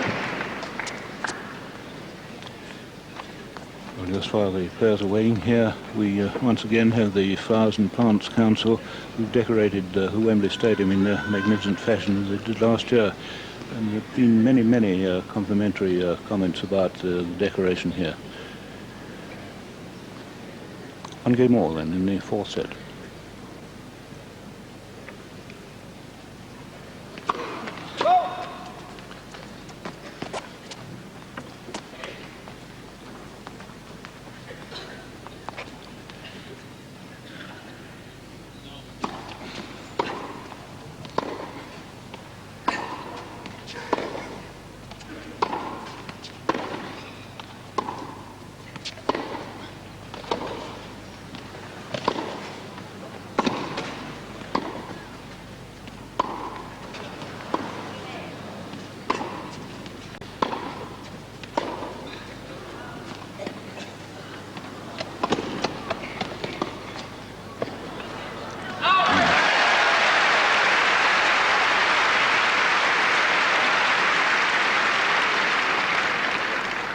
Love 15. Coming back to the some of the glorious rallies we had in the earlier part of the match. A really lovely play by both men then.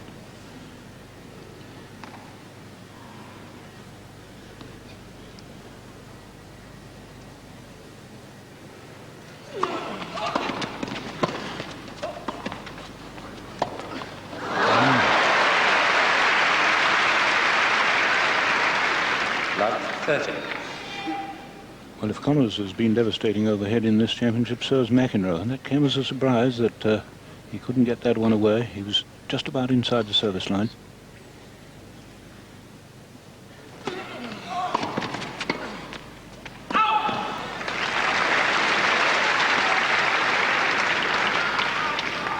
Love 40. So 3 break points to take a 2-1 lead for Connors.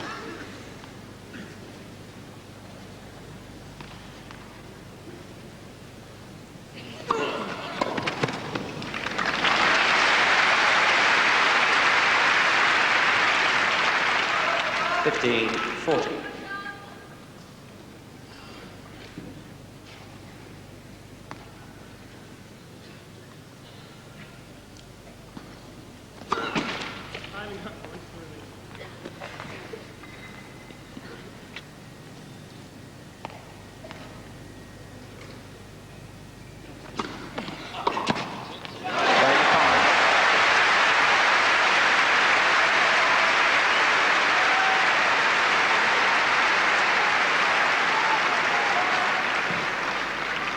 Connors leads by 2 games to 1. And Connors achieving what he failed to do in the previous Mcenroe service game when he also had a break point, but doing it there quite magnificently. And the last point there, I think, illustrates the keenness which Connors has shown all week here. He's really so very eager. The first chance he gets in this second set, he takes. The serve is really not as deep as it might have been, and he steps in and takes it moving forward, which is what you should do if you can see it quickly enough on return of serve. Get the body weight into the shot, carry the racket through the ball. And I think Mcenroe is playing now with a great deal of inhibition, rather as he did when I saw him lose in Tokyo a couple of weeks ago. Just calling Colin Hess over for a chat.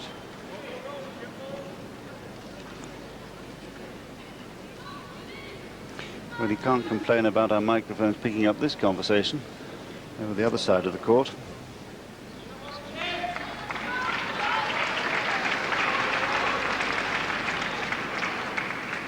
But Connors has the break. 2-1, fourth set.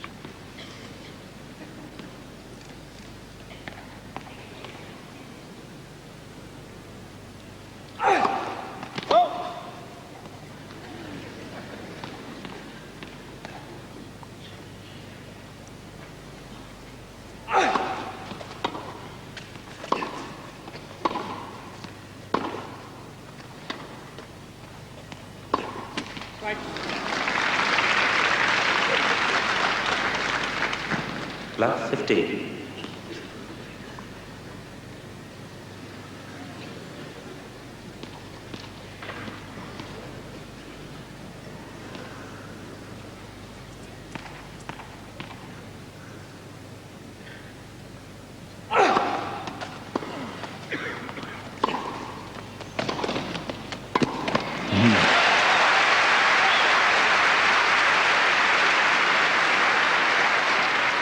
Well, there was 15. Oh. Connors at his rampant best, roaring into the net behind a really early hit approach and thundering away the volley.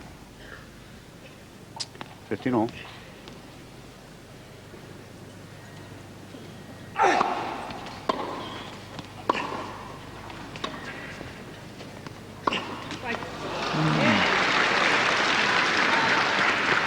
Fifteen, 30.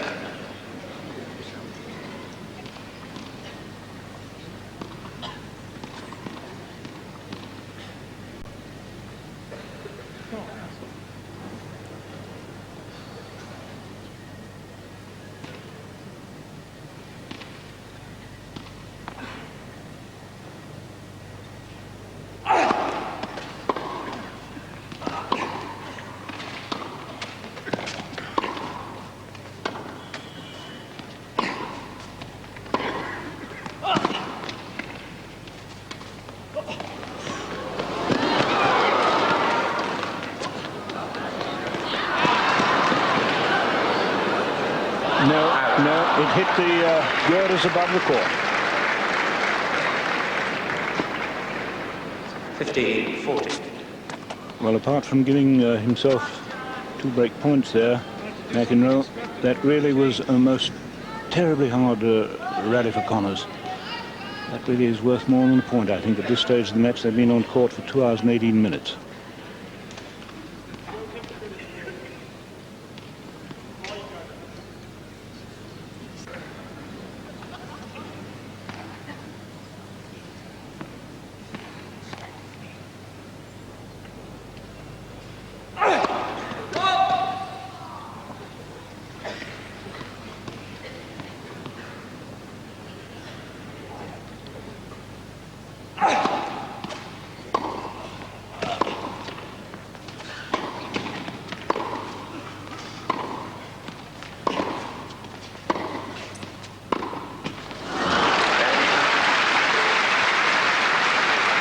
Mcenroe.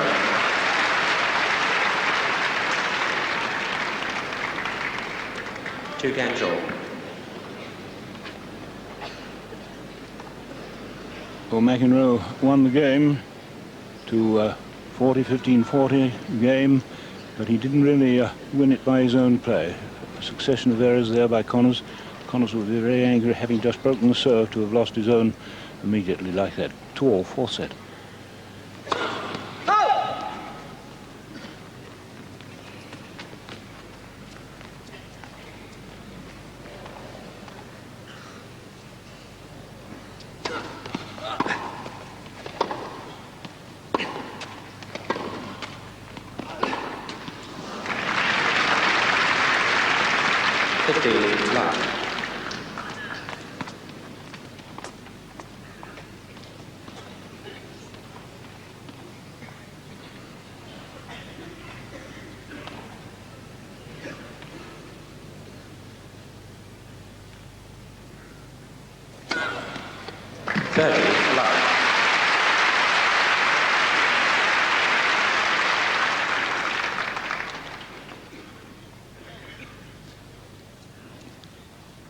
7th ace from McEnroe.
What a pity that that really sharp, fine rally should finish with an error by just a couple of inches, the forehand approach of Connors.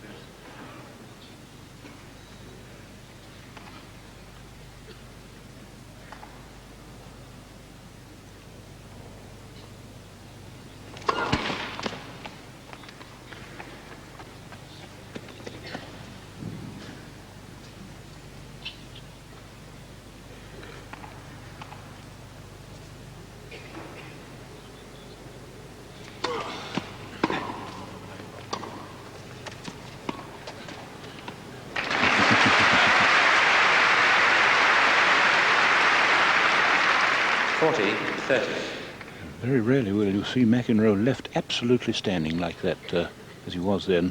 A most unexpected drop shot from the two-hander.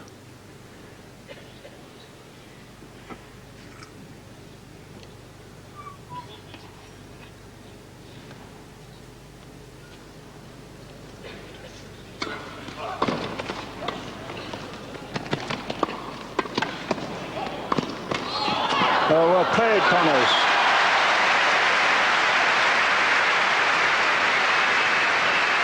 Well, that really was an absolutely beautiful rally. And Connors, one has to watch closely here because he chooses now with the floating ball to come in and volley it, to give himself the extra half second and force McEnroe. If he'd waited to let it drop, there was a chance McEnroe might have picked up the pass. Back to deuce.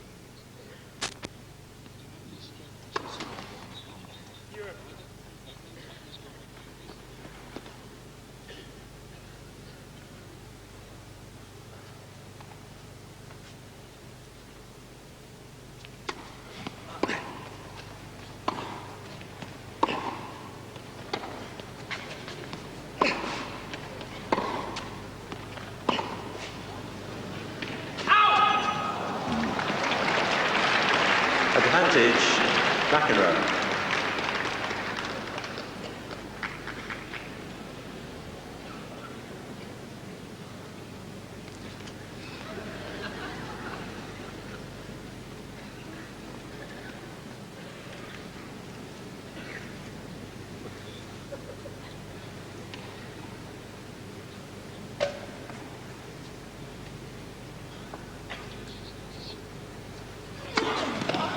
Game to McEnroe.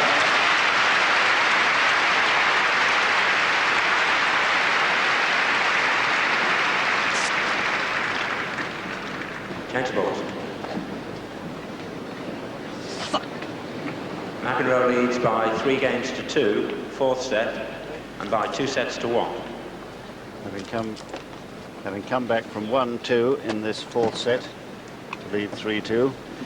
And I'm quite sure, Mark, that John McEnroe is holding himself on a very tight rein mentally, knowing that if he incurs another penalty, and he probably will now, a financial one, of $500 or more, it's going to take him over the $5,000 limit and incur a 3-week suspension, and that might mean that he would have to miss the Masters. Apologies about the scoreboard, ladies and gentlemen. Yes, John, I'm inclined to agree with you. I think perhaps one of the reasons that he went over to Colin Hess, the referee, was to see how many pounds and dollars that he'd accumulated in fines, and to see whether there was any real prospect, because it's clearly something that worries him, because as soon as he comes off the court, in almost every match he plays, he's rather paranoid about it. He says, how much have I accumulated in fines? So it's very much at the forefront of his mind. And it seems as though, whilst he's playing now, that he's really fighting to keep himself in check. And so maybe it is a significant factor.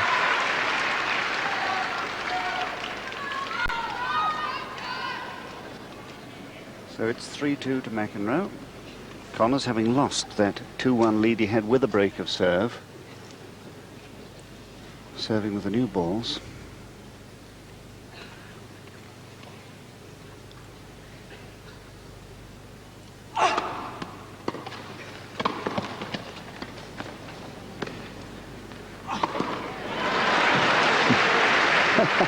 And McEnroe way over the stop letting here, where yesterday his partner Peter Fleming picked up quite the most remarkable shot I've seen of the year from way back there, and he made a successful lob and they won the point finally.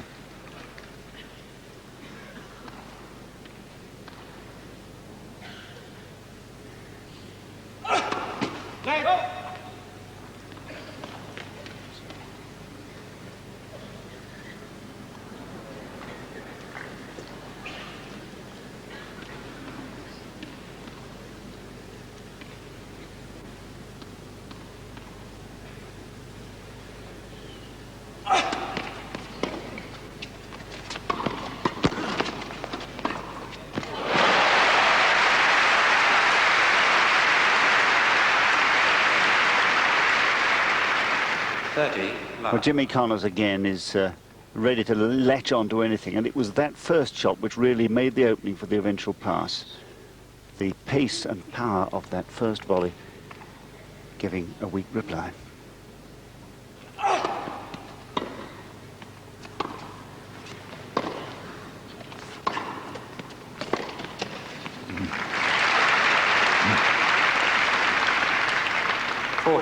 Love. Connors again timing the ball really well, seems to have regained the penetration of particularly of the flattish forehand.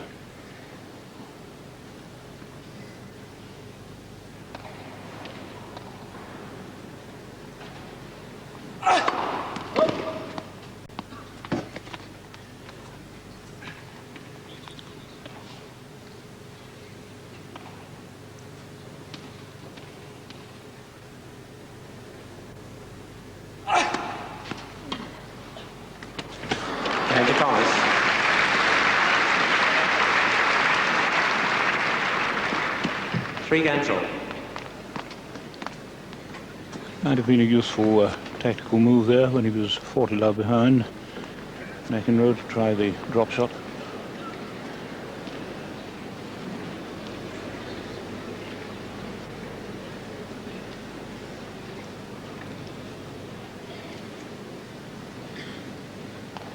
Three games all. Fourth set, McEnroe leading by 2-1. Scoreboard still hasn't recovered from its hiccup.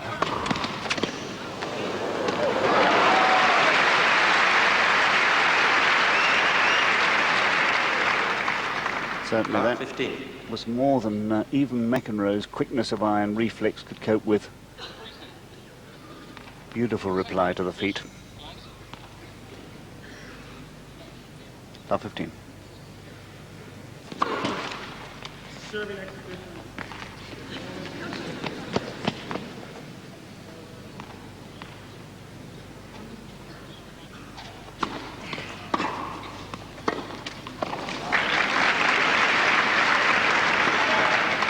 Love 30.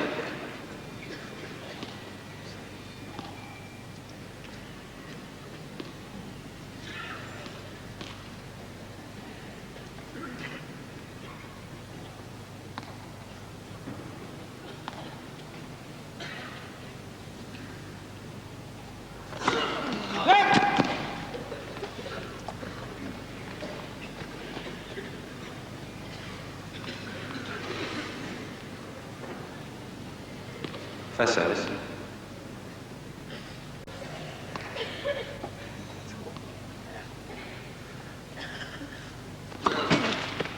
That was about as much of a lead as it was.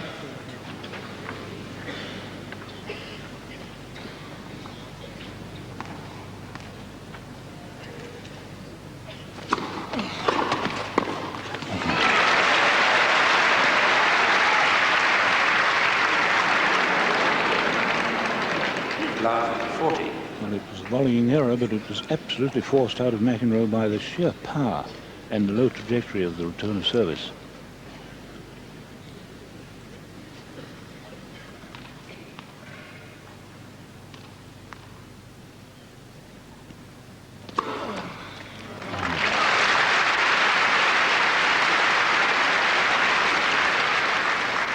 Choose. 15-40. Ninth ace for McEnroe.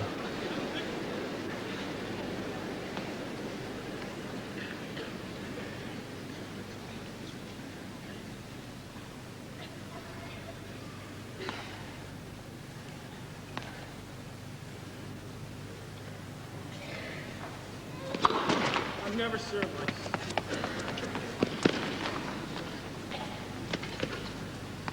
He did 2 weeks ago in Tokyo.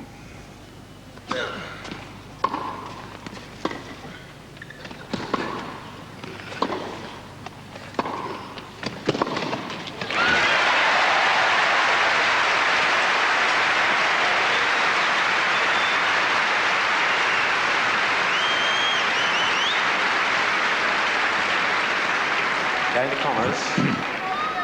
Connors leads by 4 games to 3. In the fourth set, with McEnroe leading by 2 sets to 1.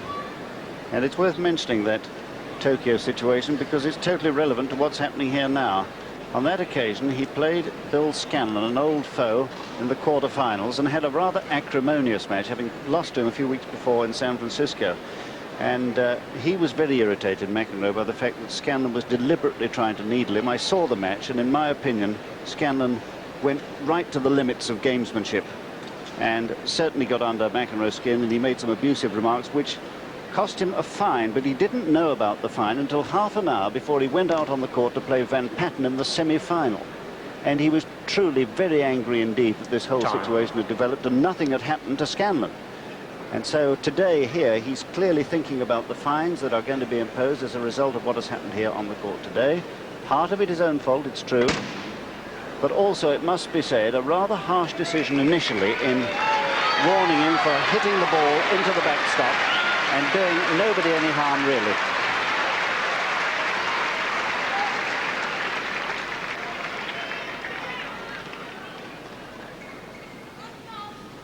Connors then once more with the break. He had one earlier in the set and lost it. Now he has another. 4-3.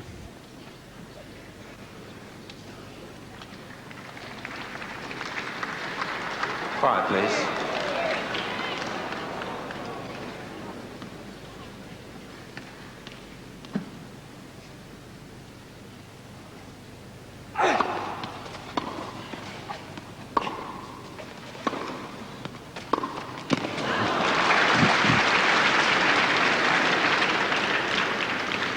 Love 15. Connors perhaps just a little too hurried there. Needed rather more preparation than that. It's an unfortunate error, that.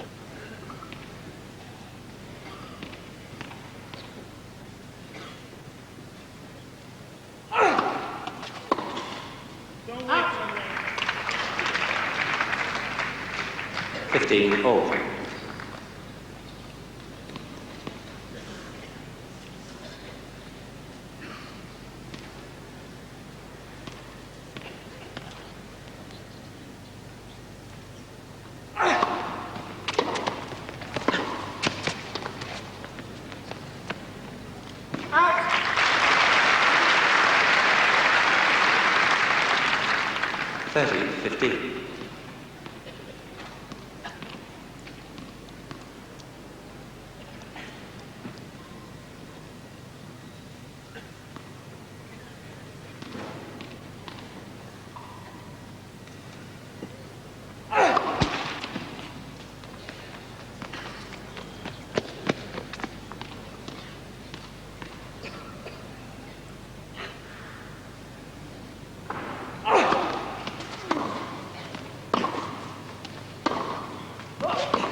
40-15.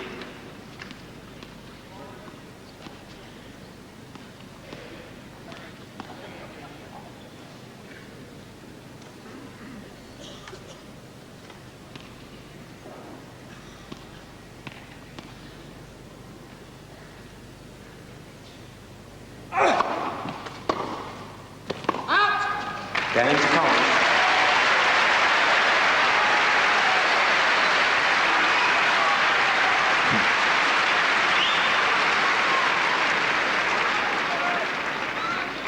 Collins leads by 5 games to 3. Having come from 2-3 with a run of 3 games, including the break of service, of course. Quiet, please.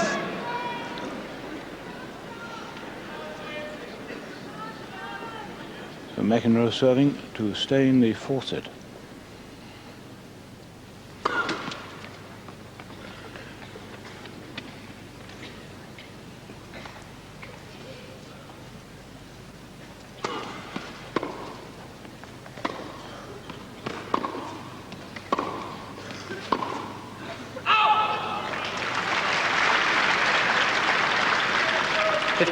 Love.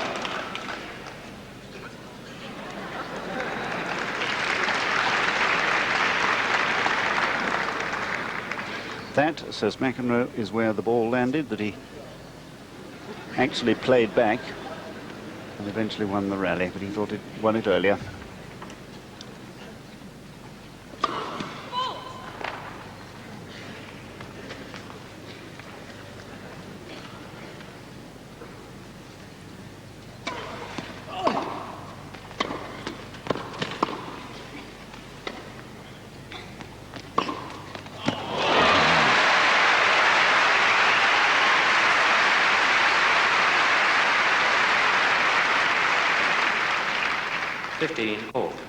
Have you ever seen a better example of smothering a half-court ball than that? Absolute winner from the word go as he ran up to it.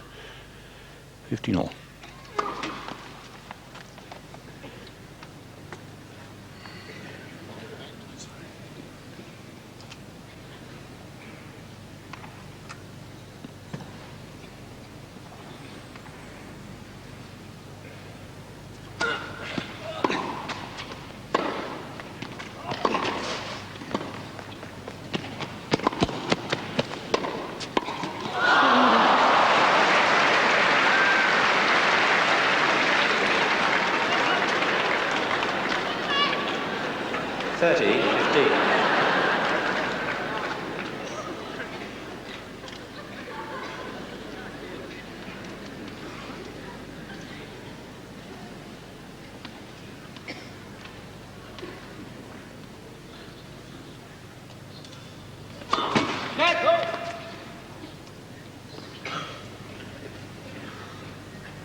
Game to Mcenroe.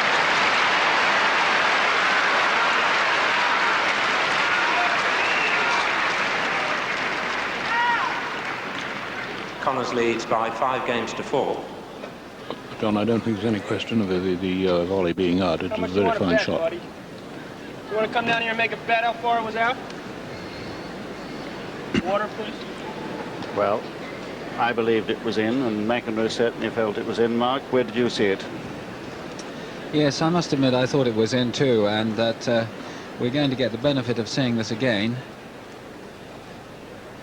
Because when the ball is so very, very close to the line, it's almost impossible. Well, there you are, impossible to see, but the intuition from all of us up here was that it was in. And I suspect that Jimmy Connors, sensing the seriousness or the closeness of this match, was being a little bit hopeful, wishful thinking. Saw the ball out for him. And of course, he's earned himself a rather enviable position now of having the chance to serve for the second set. And really, I think that's by virtue of the incident that occurred in the beginning of the third set, when John McEnroe really was in complete control. It happened at almost a ludicrous state in the match. 1 love, and McEnroe had led 40 love in that game, and then went on to lose his serve, and the match changed at that stage. Quiet, please. So Connors, 5-4, fourth set, serving for the set.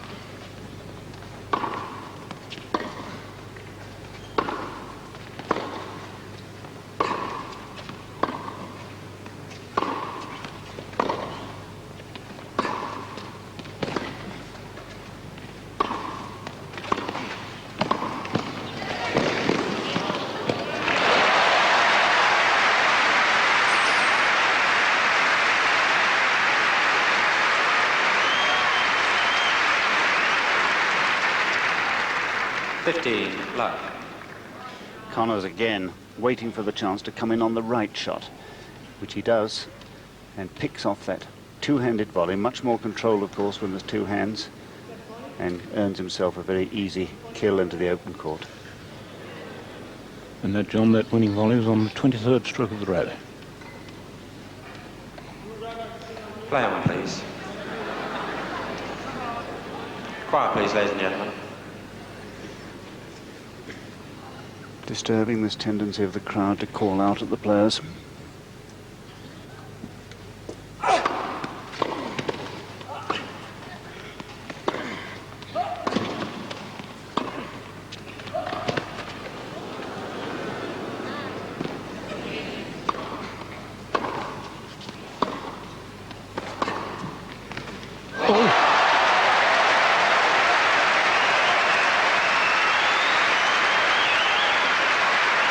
The ball didn't bounce at all. What about when he moved when he hit that rope up there?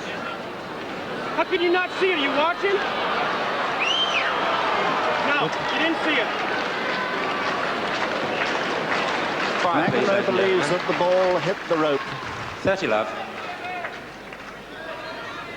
Whatever happened, John, certainly that was the only really bad bounce of the whole meeting. Well, we didn't notice it up here. But that certainly was an odd bounce. 30 love.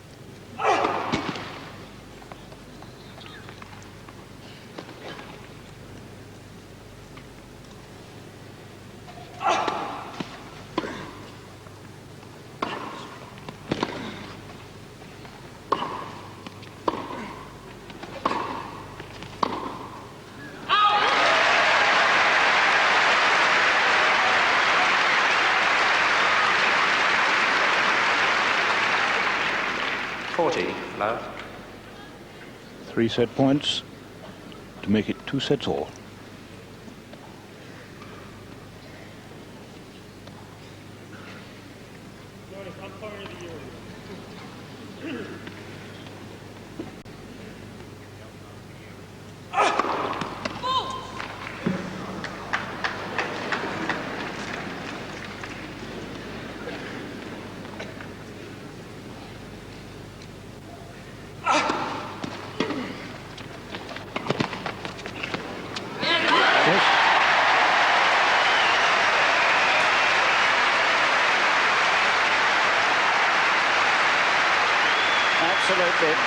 lot here from Connors. He timed it perfectly with McEnroe moving forward, and he was dead from the moment the ball was struck.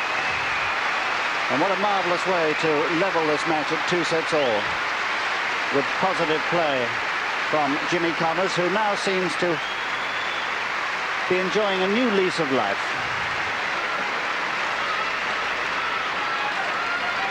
Meanwhile, John McEnroe has gone to sit on his chair. And fourth set to Connors, 6 games to 4.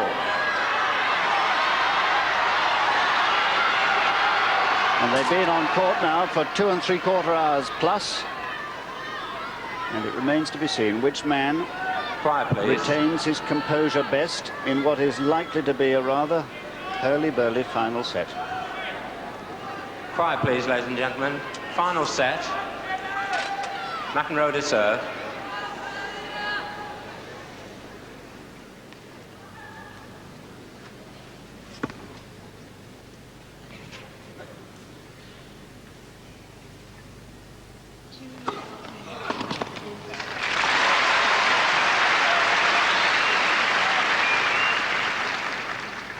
Love.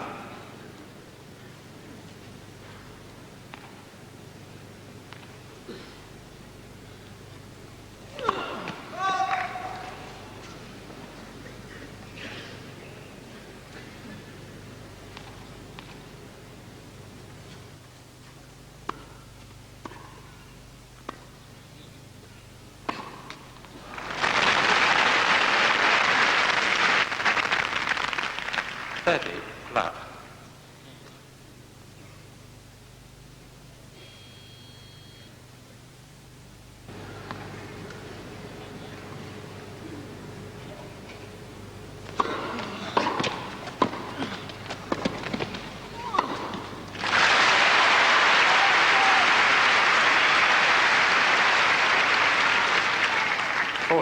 Love.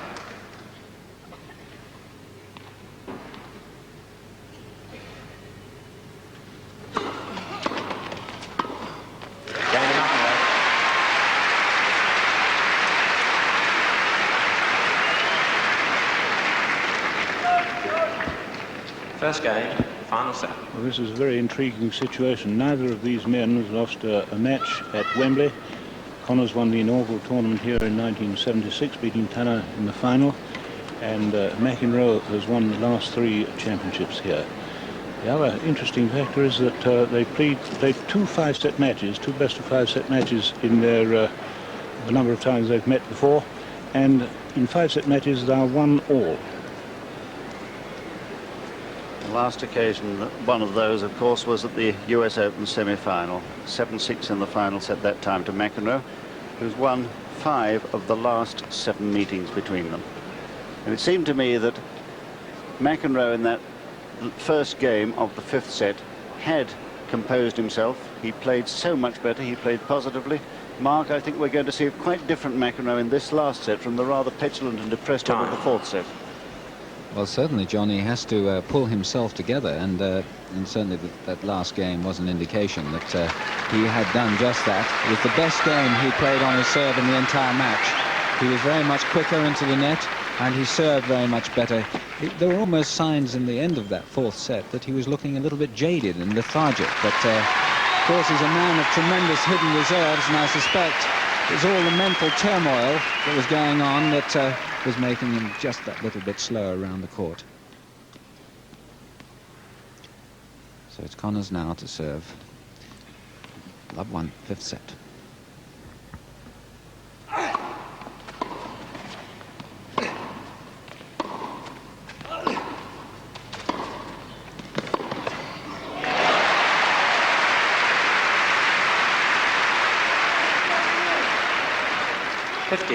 Love.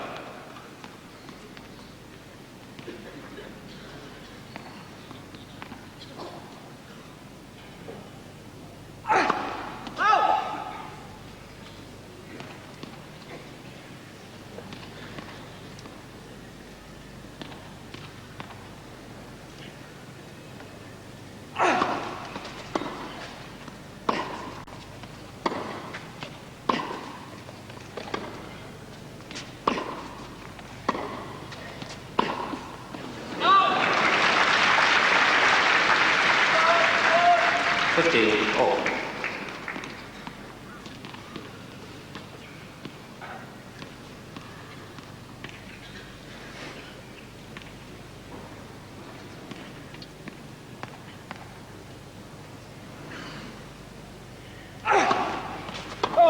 One fault.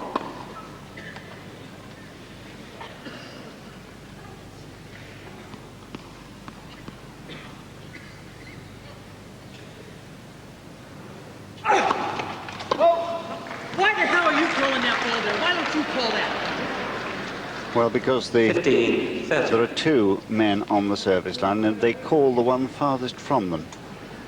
That's why the man on the right called when he was serving to the left court. And that's his third double fault. There's the other linesman calling the one nearest us now, the one farthest from him.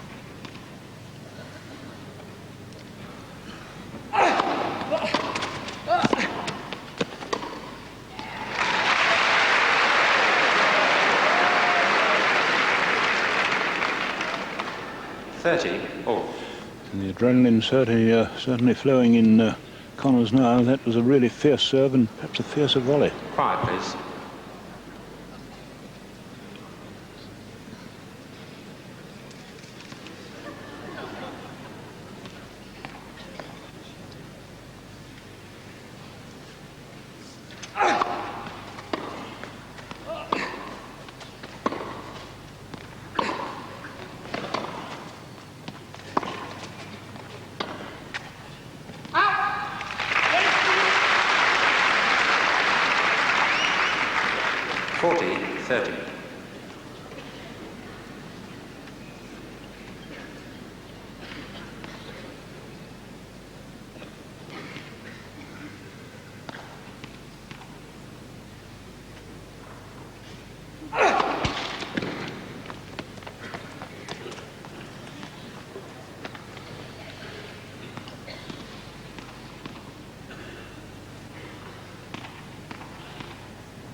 Going to Connors.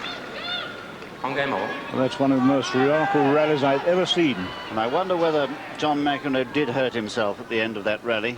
Certainly was holding his ankle afterwards. There was the drop shot, which Connors did so well to reach. Wasn't able to hit a winner off it, though, and he has now to play two key volleys. The first one he can't hit a winner off, but he guesses right next time, and he has to, because he was dead going the other way. John Mcenroe here, I wonder whether he did hurt his ankle just then in attempting to turn and twist to push off for that. Play on, please. There's the knacker up. There it is. He's entitled to 30 seconds, of course, between the end Play of on, one please, point Mr. and Mcenroe. the start of the next. And if he's hurt, he's absolutely right to take the full 30 seconds.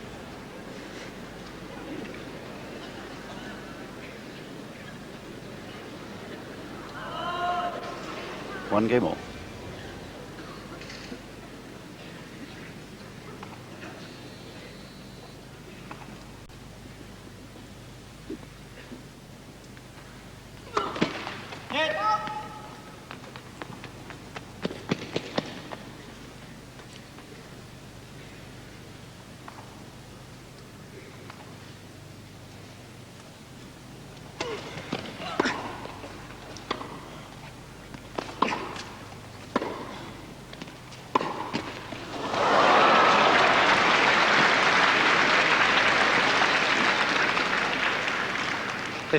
Love.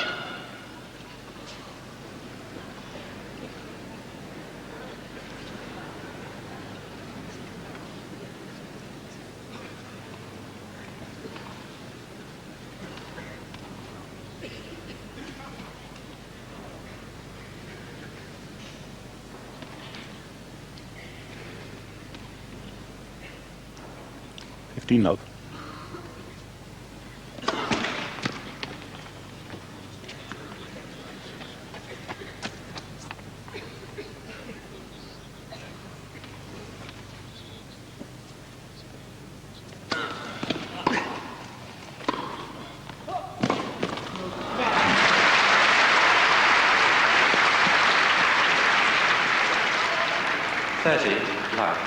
A very quick change of direction by Mcenroe there. One didn't expect him to play back across the court.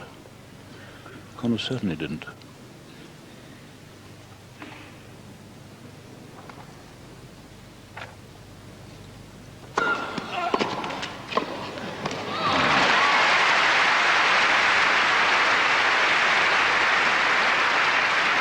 Because he reacts so quickly, Mcenroe. 40 love. It takes a brilliant shot to get him beaten for pace, and he was onto that rocket-like return with relative ease. Quiet,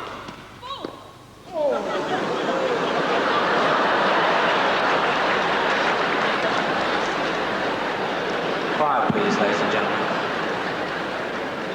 Well, it hit her. I don't think she's hurt. Quiet, please.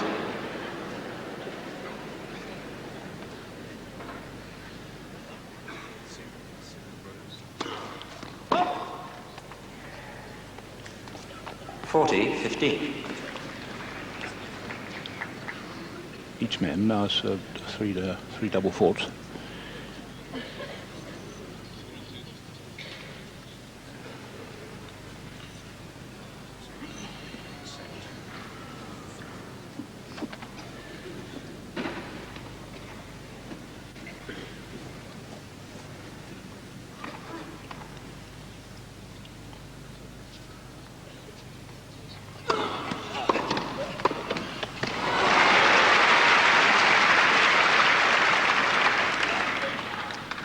.40-30.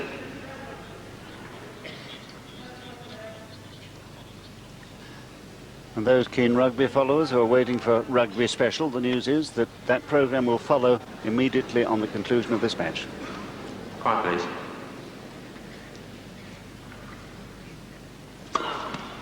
Yes, miss.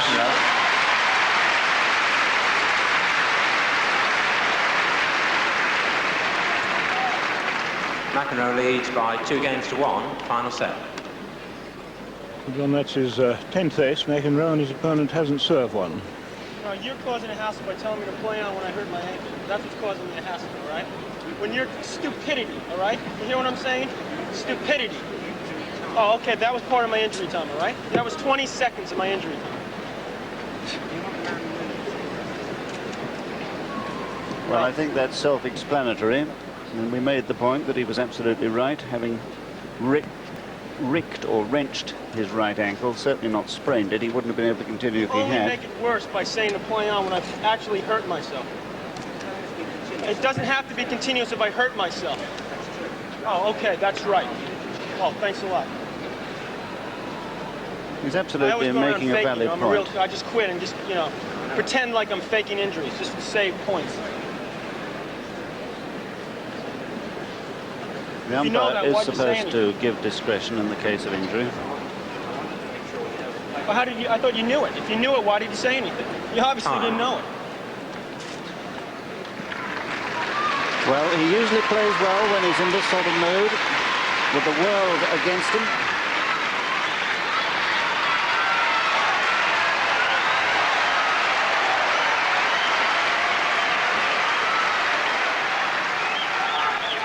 But there's little doubt where the sympathy of the crowd lies at the Quiet, moment. please.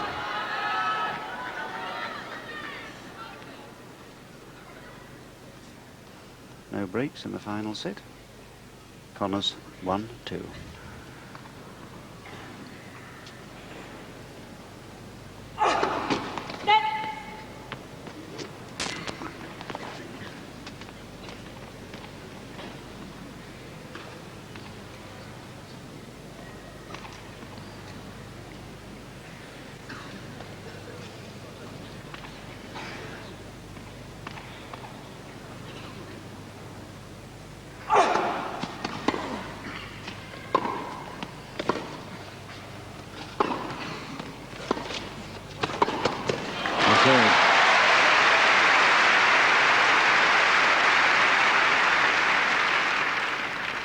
15. Jimmy love. Connors really is a wholehearted player on every shot he plays. 101%er. Beautiful volley that time.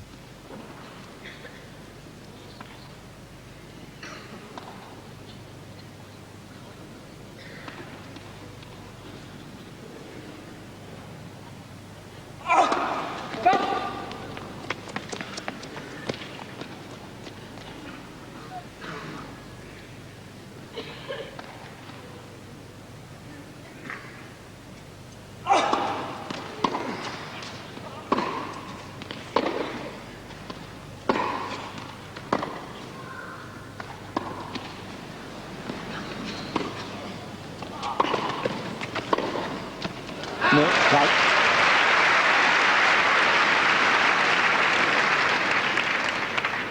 30. love.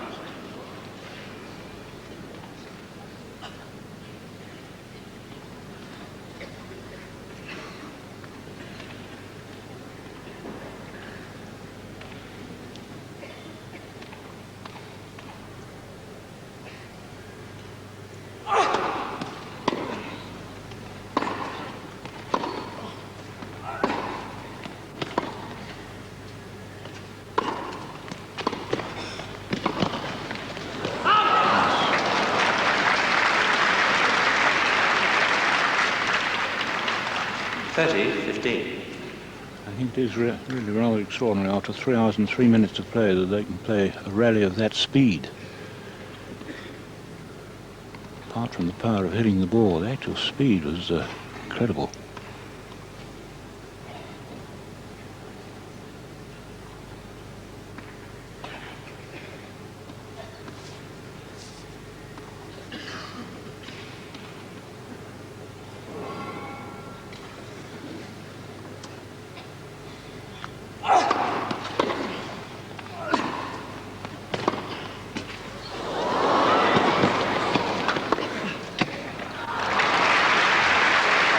And that looked to be a very good shot.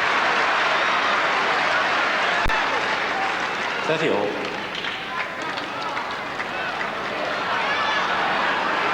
Five, please. Well, Connors believed that ball to have been long. It wasn't easy for him to see it. He had to turn around from close to the net. We've been playing over 3 hours. You know, we're trying to pay attention. I know you're very tired. You've been doing a lot of running and everything.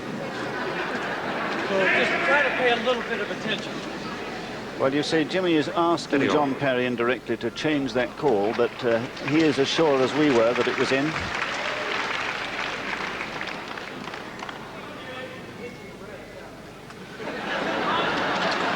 And just a little remark to that linesman. But it's 30 all.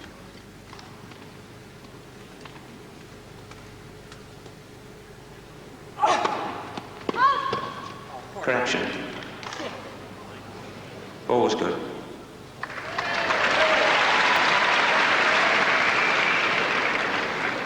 First service.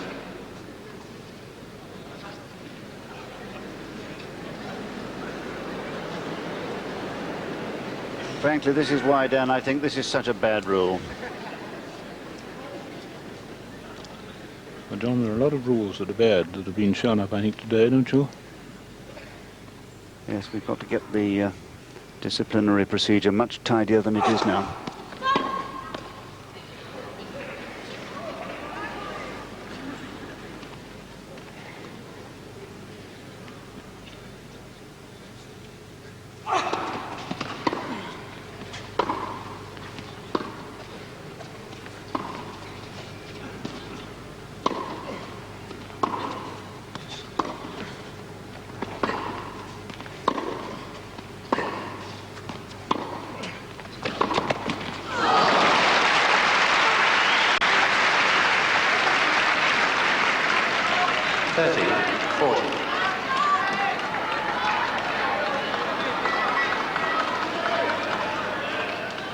I think this is a little bit of the actor in Connors coming out.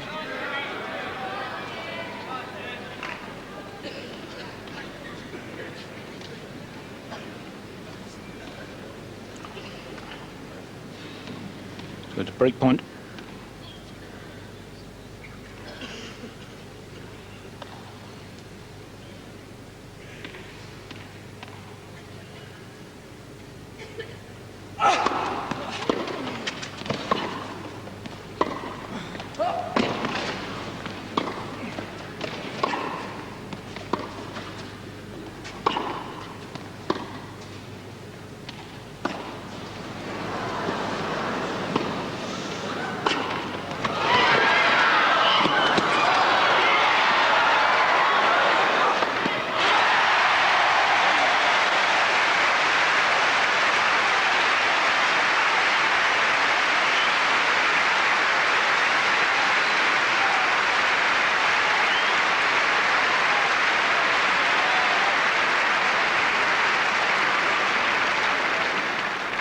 Juice.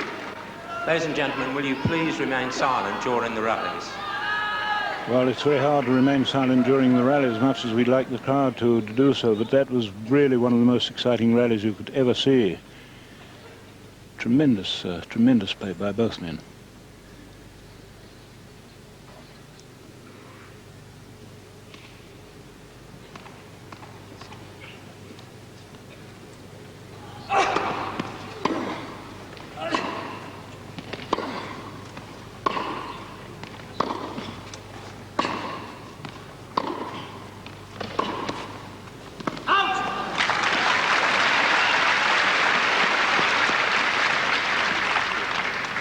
Advantage, Mcenroe.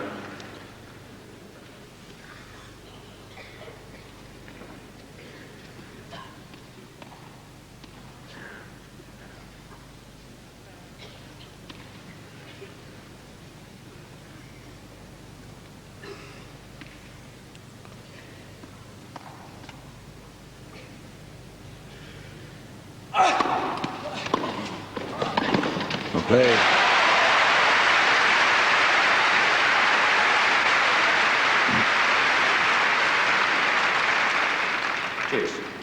That was a very brave follow-in behind the service there. If his service had been a bit short of length, it might well have been passed, but courageous play.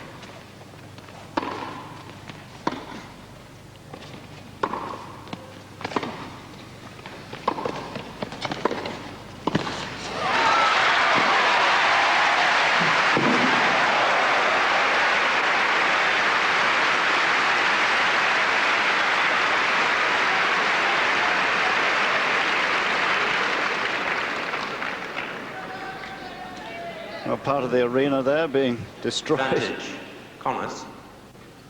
by John McEnroe as he came to a shuddering stop.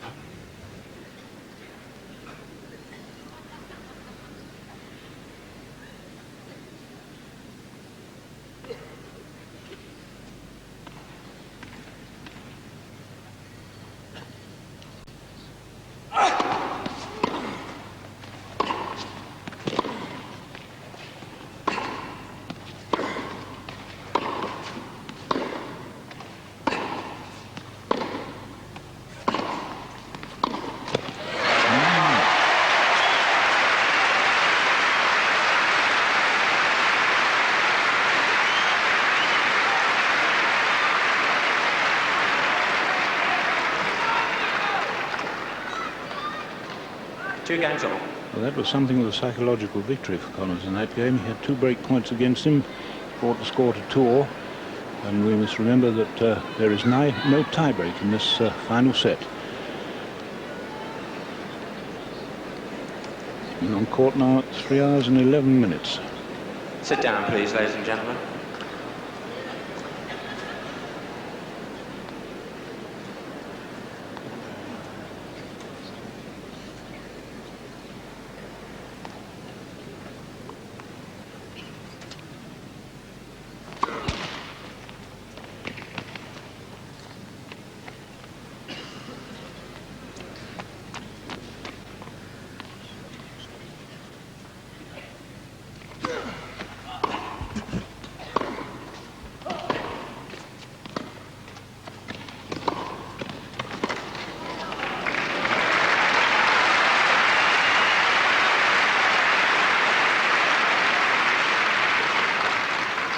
About 15. Well, Jimmy Connors has certainly found some reserves of energy. He really is cracking the ball now.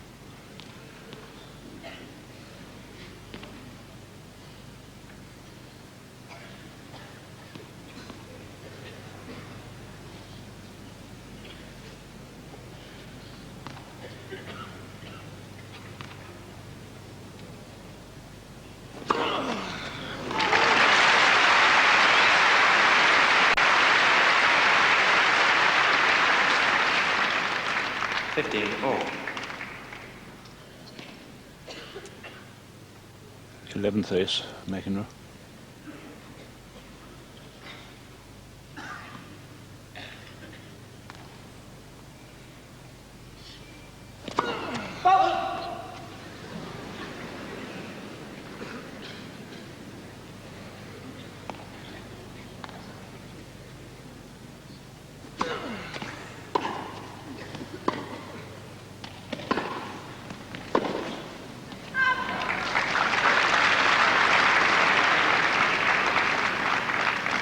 Fifteen 30.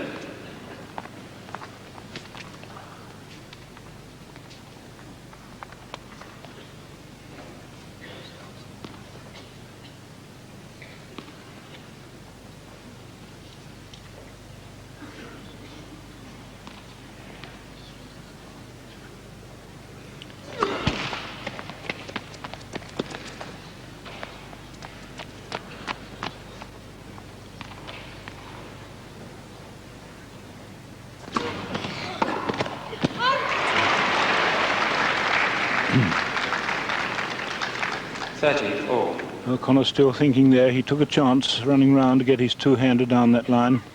Normally, of course, the forehand line. A little bit unlucky.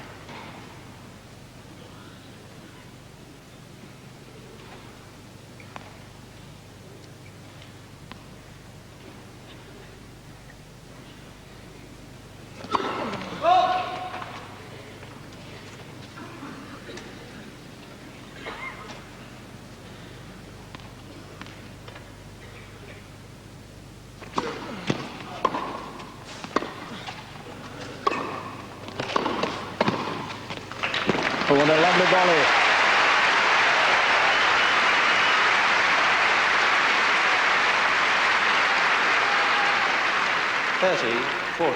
So it's Connor's turn now to take the net again and force with that beautiful punched volley, absolutely perfectly played, to earn himself a break point.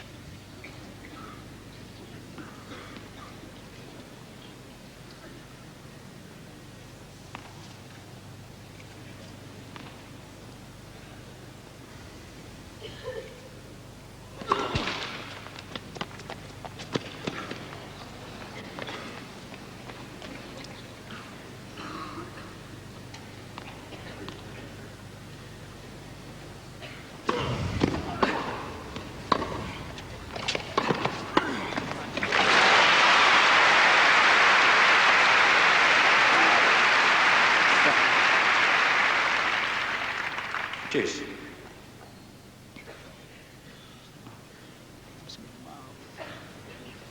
Marvellous. Marvellous.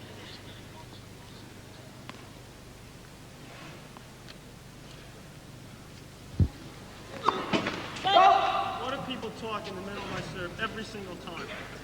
They make a big deal because these lights went out. That's really important. We have had one or two intrusions from the spectators, which is regrettable. There's no disturbance, right? When they make noises because the thing went off, that's not a disturbance. Well, I just came to you. I missed the serve. It was in the middle of my serve. But it happened in the middle of my serve. What am I supposed to do?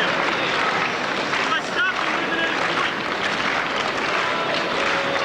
Quiet, please, ladies and gentlemen.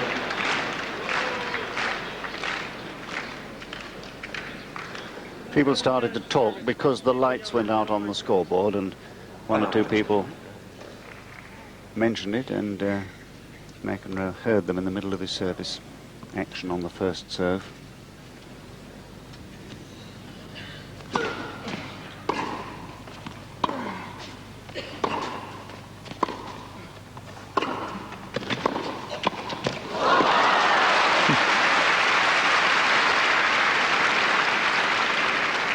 Advantage, Mcenroe. Well, to me, Dan, the laws are not being impartially administered, because that really was no worse than McEnroe's abuse of the ball into the stop netting, which caused all the trouble in the first place. Oh, it's a glorious return.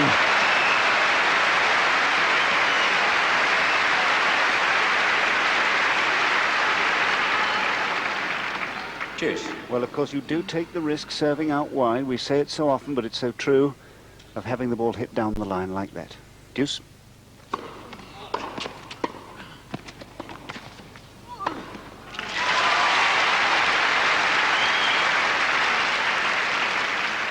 Advantage, Mcenroe. Whatever the interruptions, the tennis is really supreme again.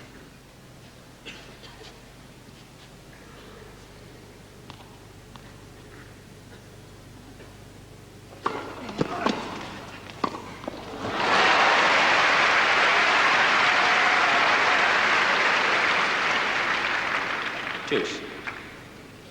Well, he will persist on serving to this forehand side, and Connors cleverly changed the direction that time, and I think McEnroe was a little bit caught by surprise there.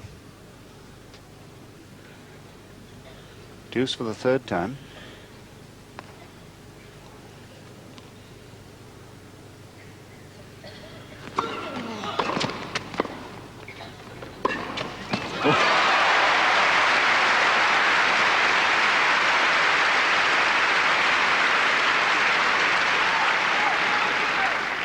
Advantage, Connors.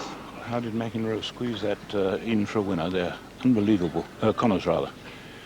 He picks up the half volley, he runs round his backhand, and here it is. And there wasn't really very much room there. That was a great point for Connors. And it is break point.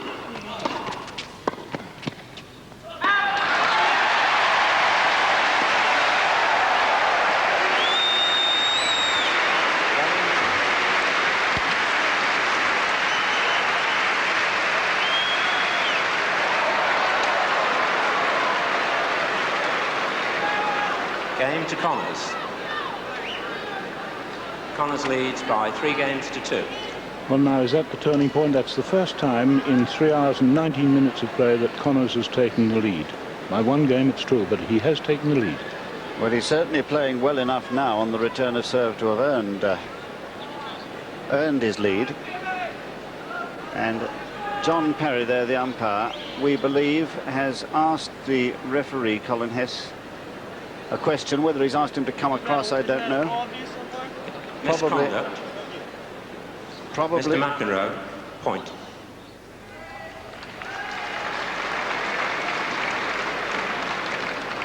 Well, that's rather curious. Mr. McEnroe, point. I'm not quite sure what he means here, Mark.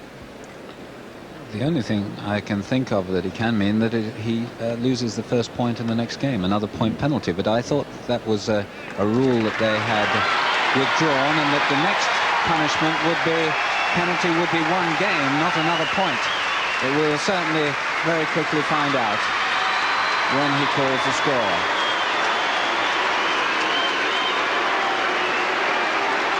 And McEnroe is moved into the advantage court, so he recognises that it's been a point penalty administered. 15 love. And Connors is being informed that it is 15 love on his serve, so a point penalty has been given. So Connors serving 3-2, and it's 15 love.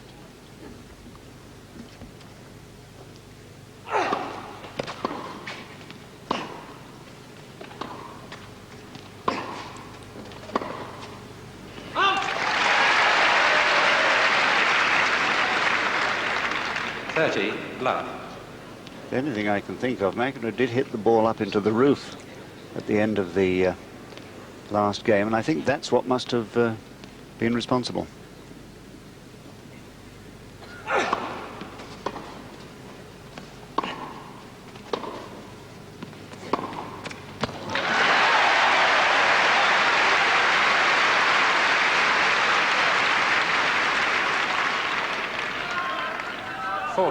Love.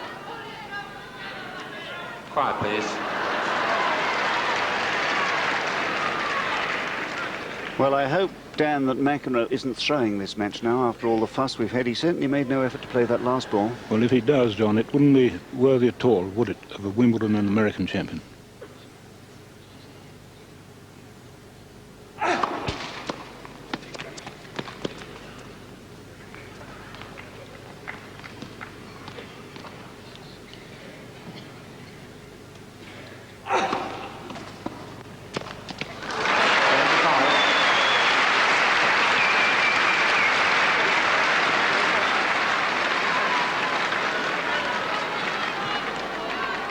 Change the balls. O'Connor's has come from 1-2 in this final set with a run of 3 games to take this 4-2 lead. Connors leads by 4 games to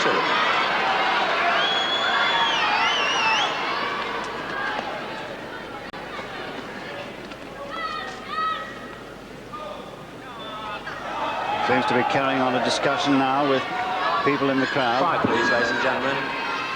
Quiet.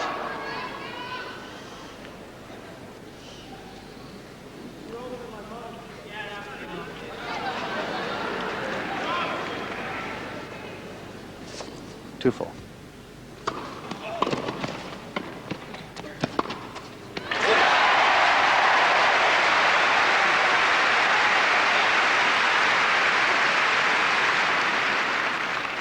Love 15.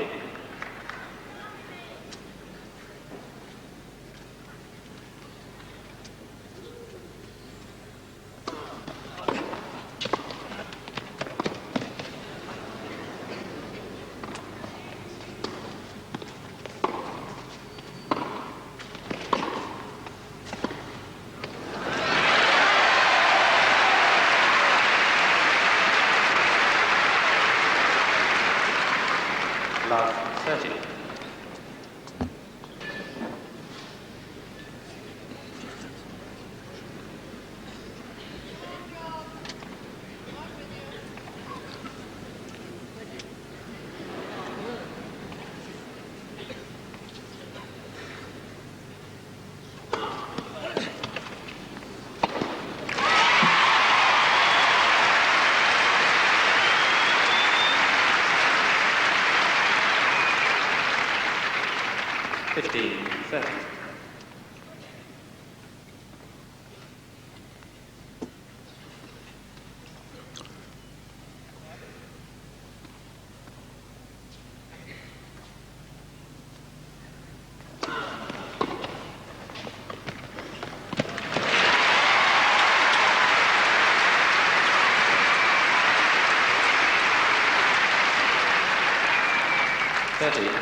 Yes.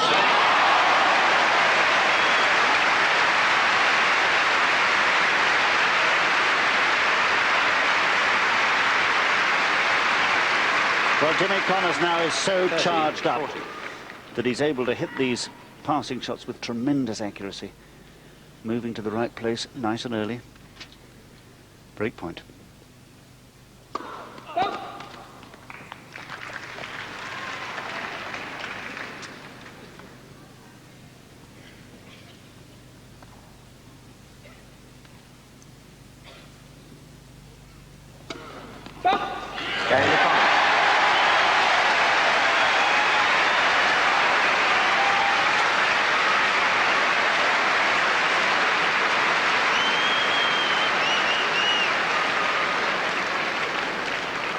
Connors leads by 5 games to 2. What a moment, John, to serve your fourth double fault.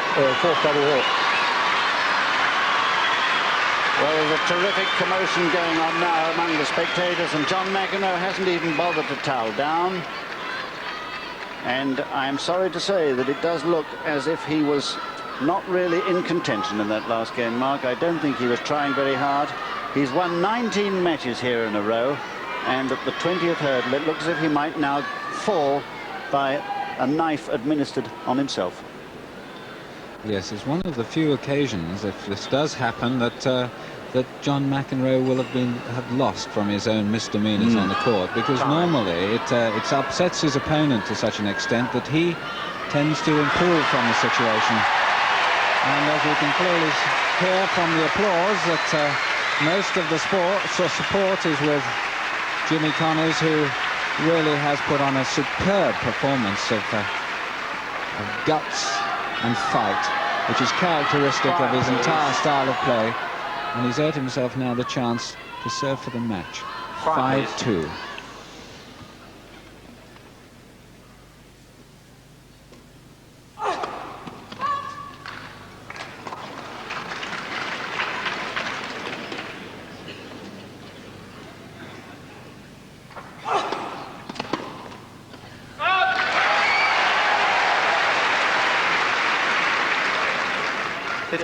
Love.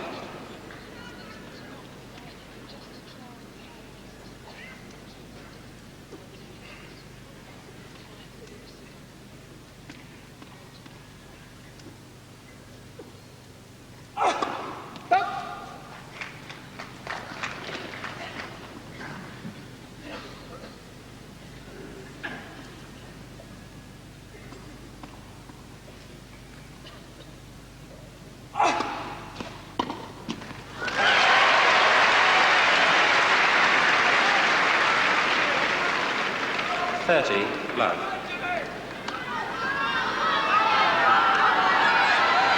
Quiet, please.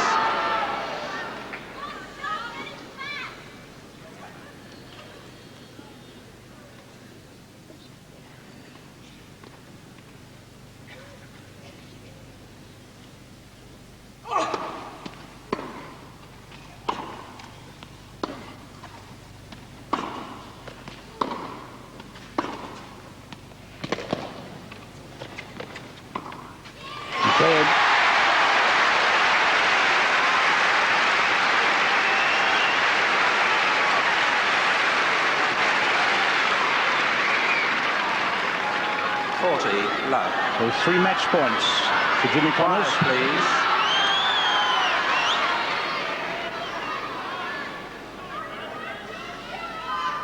Three match points for Connors.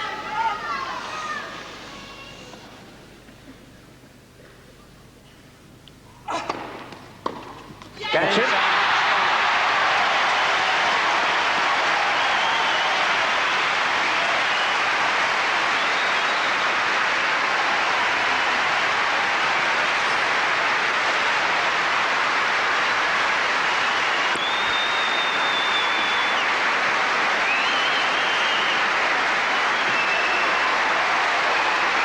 So a tremendous win for Jimmy Connors, 3 sets to 2.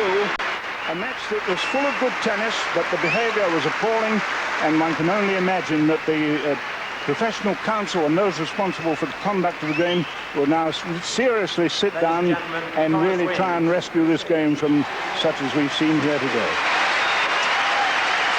So Jimmy Connors goes forward to receive the trophy from Stuart Cameron, the chairman of Benson and Hedges. And then Owen there, the tournament director on court, the most unexpected winner. Although seeded number 2, everyone gave this match really to his opponent. So a tremendous win for Jimmy Connors, who won the inaugural tournament here in 1976. And he takes the trophy and a cheque for £17,030.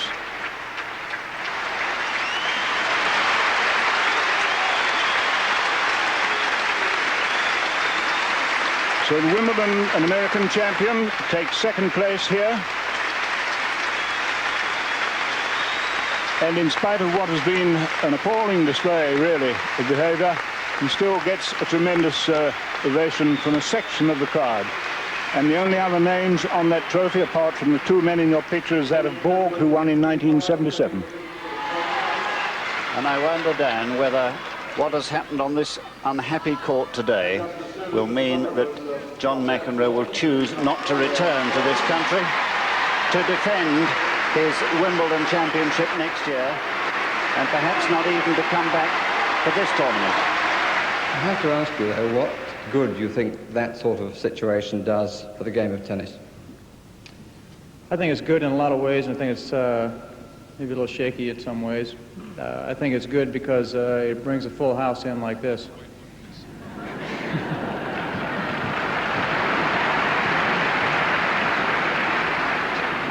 But wait, I'm not finished yet. I also think it's good because it brings a little bit of color into the game, and I know you people love to see good tennis, and that's our main purpose of being out here. But anytime you can see a little bit extra, I think it's good. I think you feel like you're down here on the court playing with us, and I think that's the most important thing. Sometimes it's a little bit rough. I've been in a lot of rough spots myself, and I'll never look back, and I'll never. I don't apologize for anything I do or I've done in the past, because that's all history, and I just take it now and take it in the future. So, you know, the game is growing so much and so fast over the years that I think there's too many rules of thumb put on the players, and under a thumb, so to speak. And maybe if they give us a little more rein and try not to squash us so much, we might let up a little bit. After the final, John McEnroe was fined a total of $700 for his actions. That takes him over the 5,000 limit, and he faces a 21-day suspension, but he does have the right to appeal. Connors was fined $400 for words. Well, with me is Gerald Williams. Gerald, what was your view of this afternoon? Well, I think one view is that a lot of people out there enjoyed the match, thoroughly enjoyed themselves, but then a lot of people like all-in wrestling, and a lot of people, I presume, like cockfighting. I think it was undignified, I think it was lacking in manners, and I think it was another day where the cause of professional tennis was done a good deal of harm. Where did the blame lie? I think, as ever, it lies everywhere. It lay with the crowd, people in the crowd who were baiting, I felt, particularly McEnroe. With McEnroe, I thought Jimmy Connors wasn't blameless, and I think it's right that he too should have been fined. But with a lot of other people, you see, the trouble with professional tennis today, and it grieves me this, because you know, many of us fought very hard for the game to get where it is, because it's blossomed all over the world. But the trouble is, it's a house divided. There are too many lobbies pulling against each other. The players through the ATP on one side, they're pulling one way. The tournament promoters are pulling another way. There's the subtle influence of sponsors. The reactionaries in many of the big championship committees who don't want to hand over what they feel is control to the professionals. And I'm afraid until the divided house becomes united, until people are prepared to put their own case second to the cause of tennis, we're not going to get this put right. One final question. How much was today's match conditioned by the reputation that McEnroe has? I think it was. I mean, I think you've hit the nail on the head there. I think, you see, I felt the umpire, John Parry, was really a bit quick in that first warning. But then he, like the rest of the linesmen and umpires all during the week, have been subjected to abuse, some of it from John McEnroe, and they've been told by people like me, and I don't know, maybe others, that they should be quicker and more severe. So this time perhaps he was over severe. And to complete McEnroe's day, he also lost his doubles title as well. Along with Peter Fleming, he was beaten by Sherwood Stewart and Ferdy Tagan 7-5, 6-7, 6-4. So today has seen the end of a John McEnroe reign, which had lasted for nearly 4 years. Good night.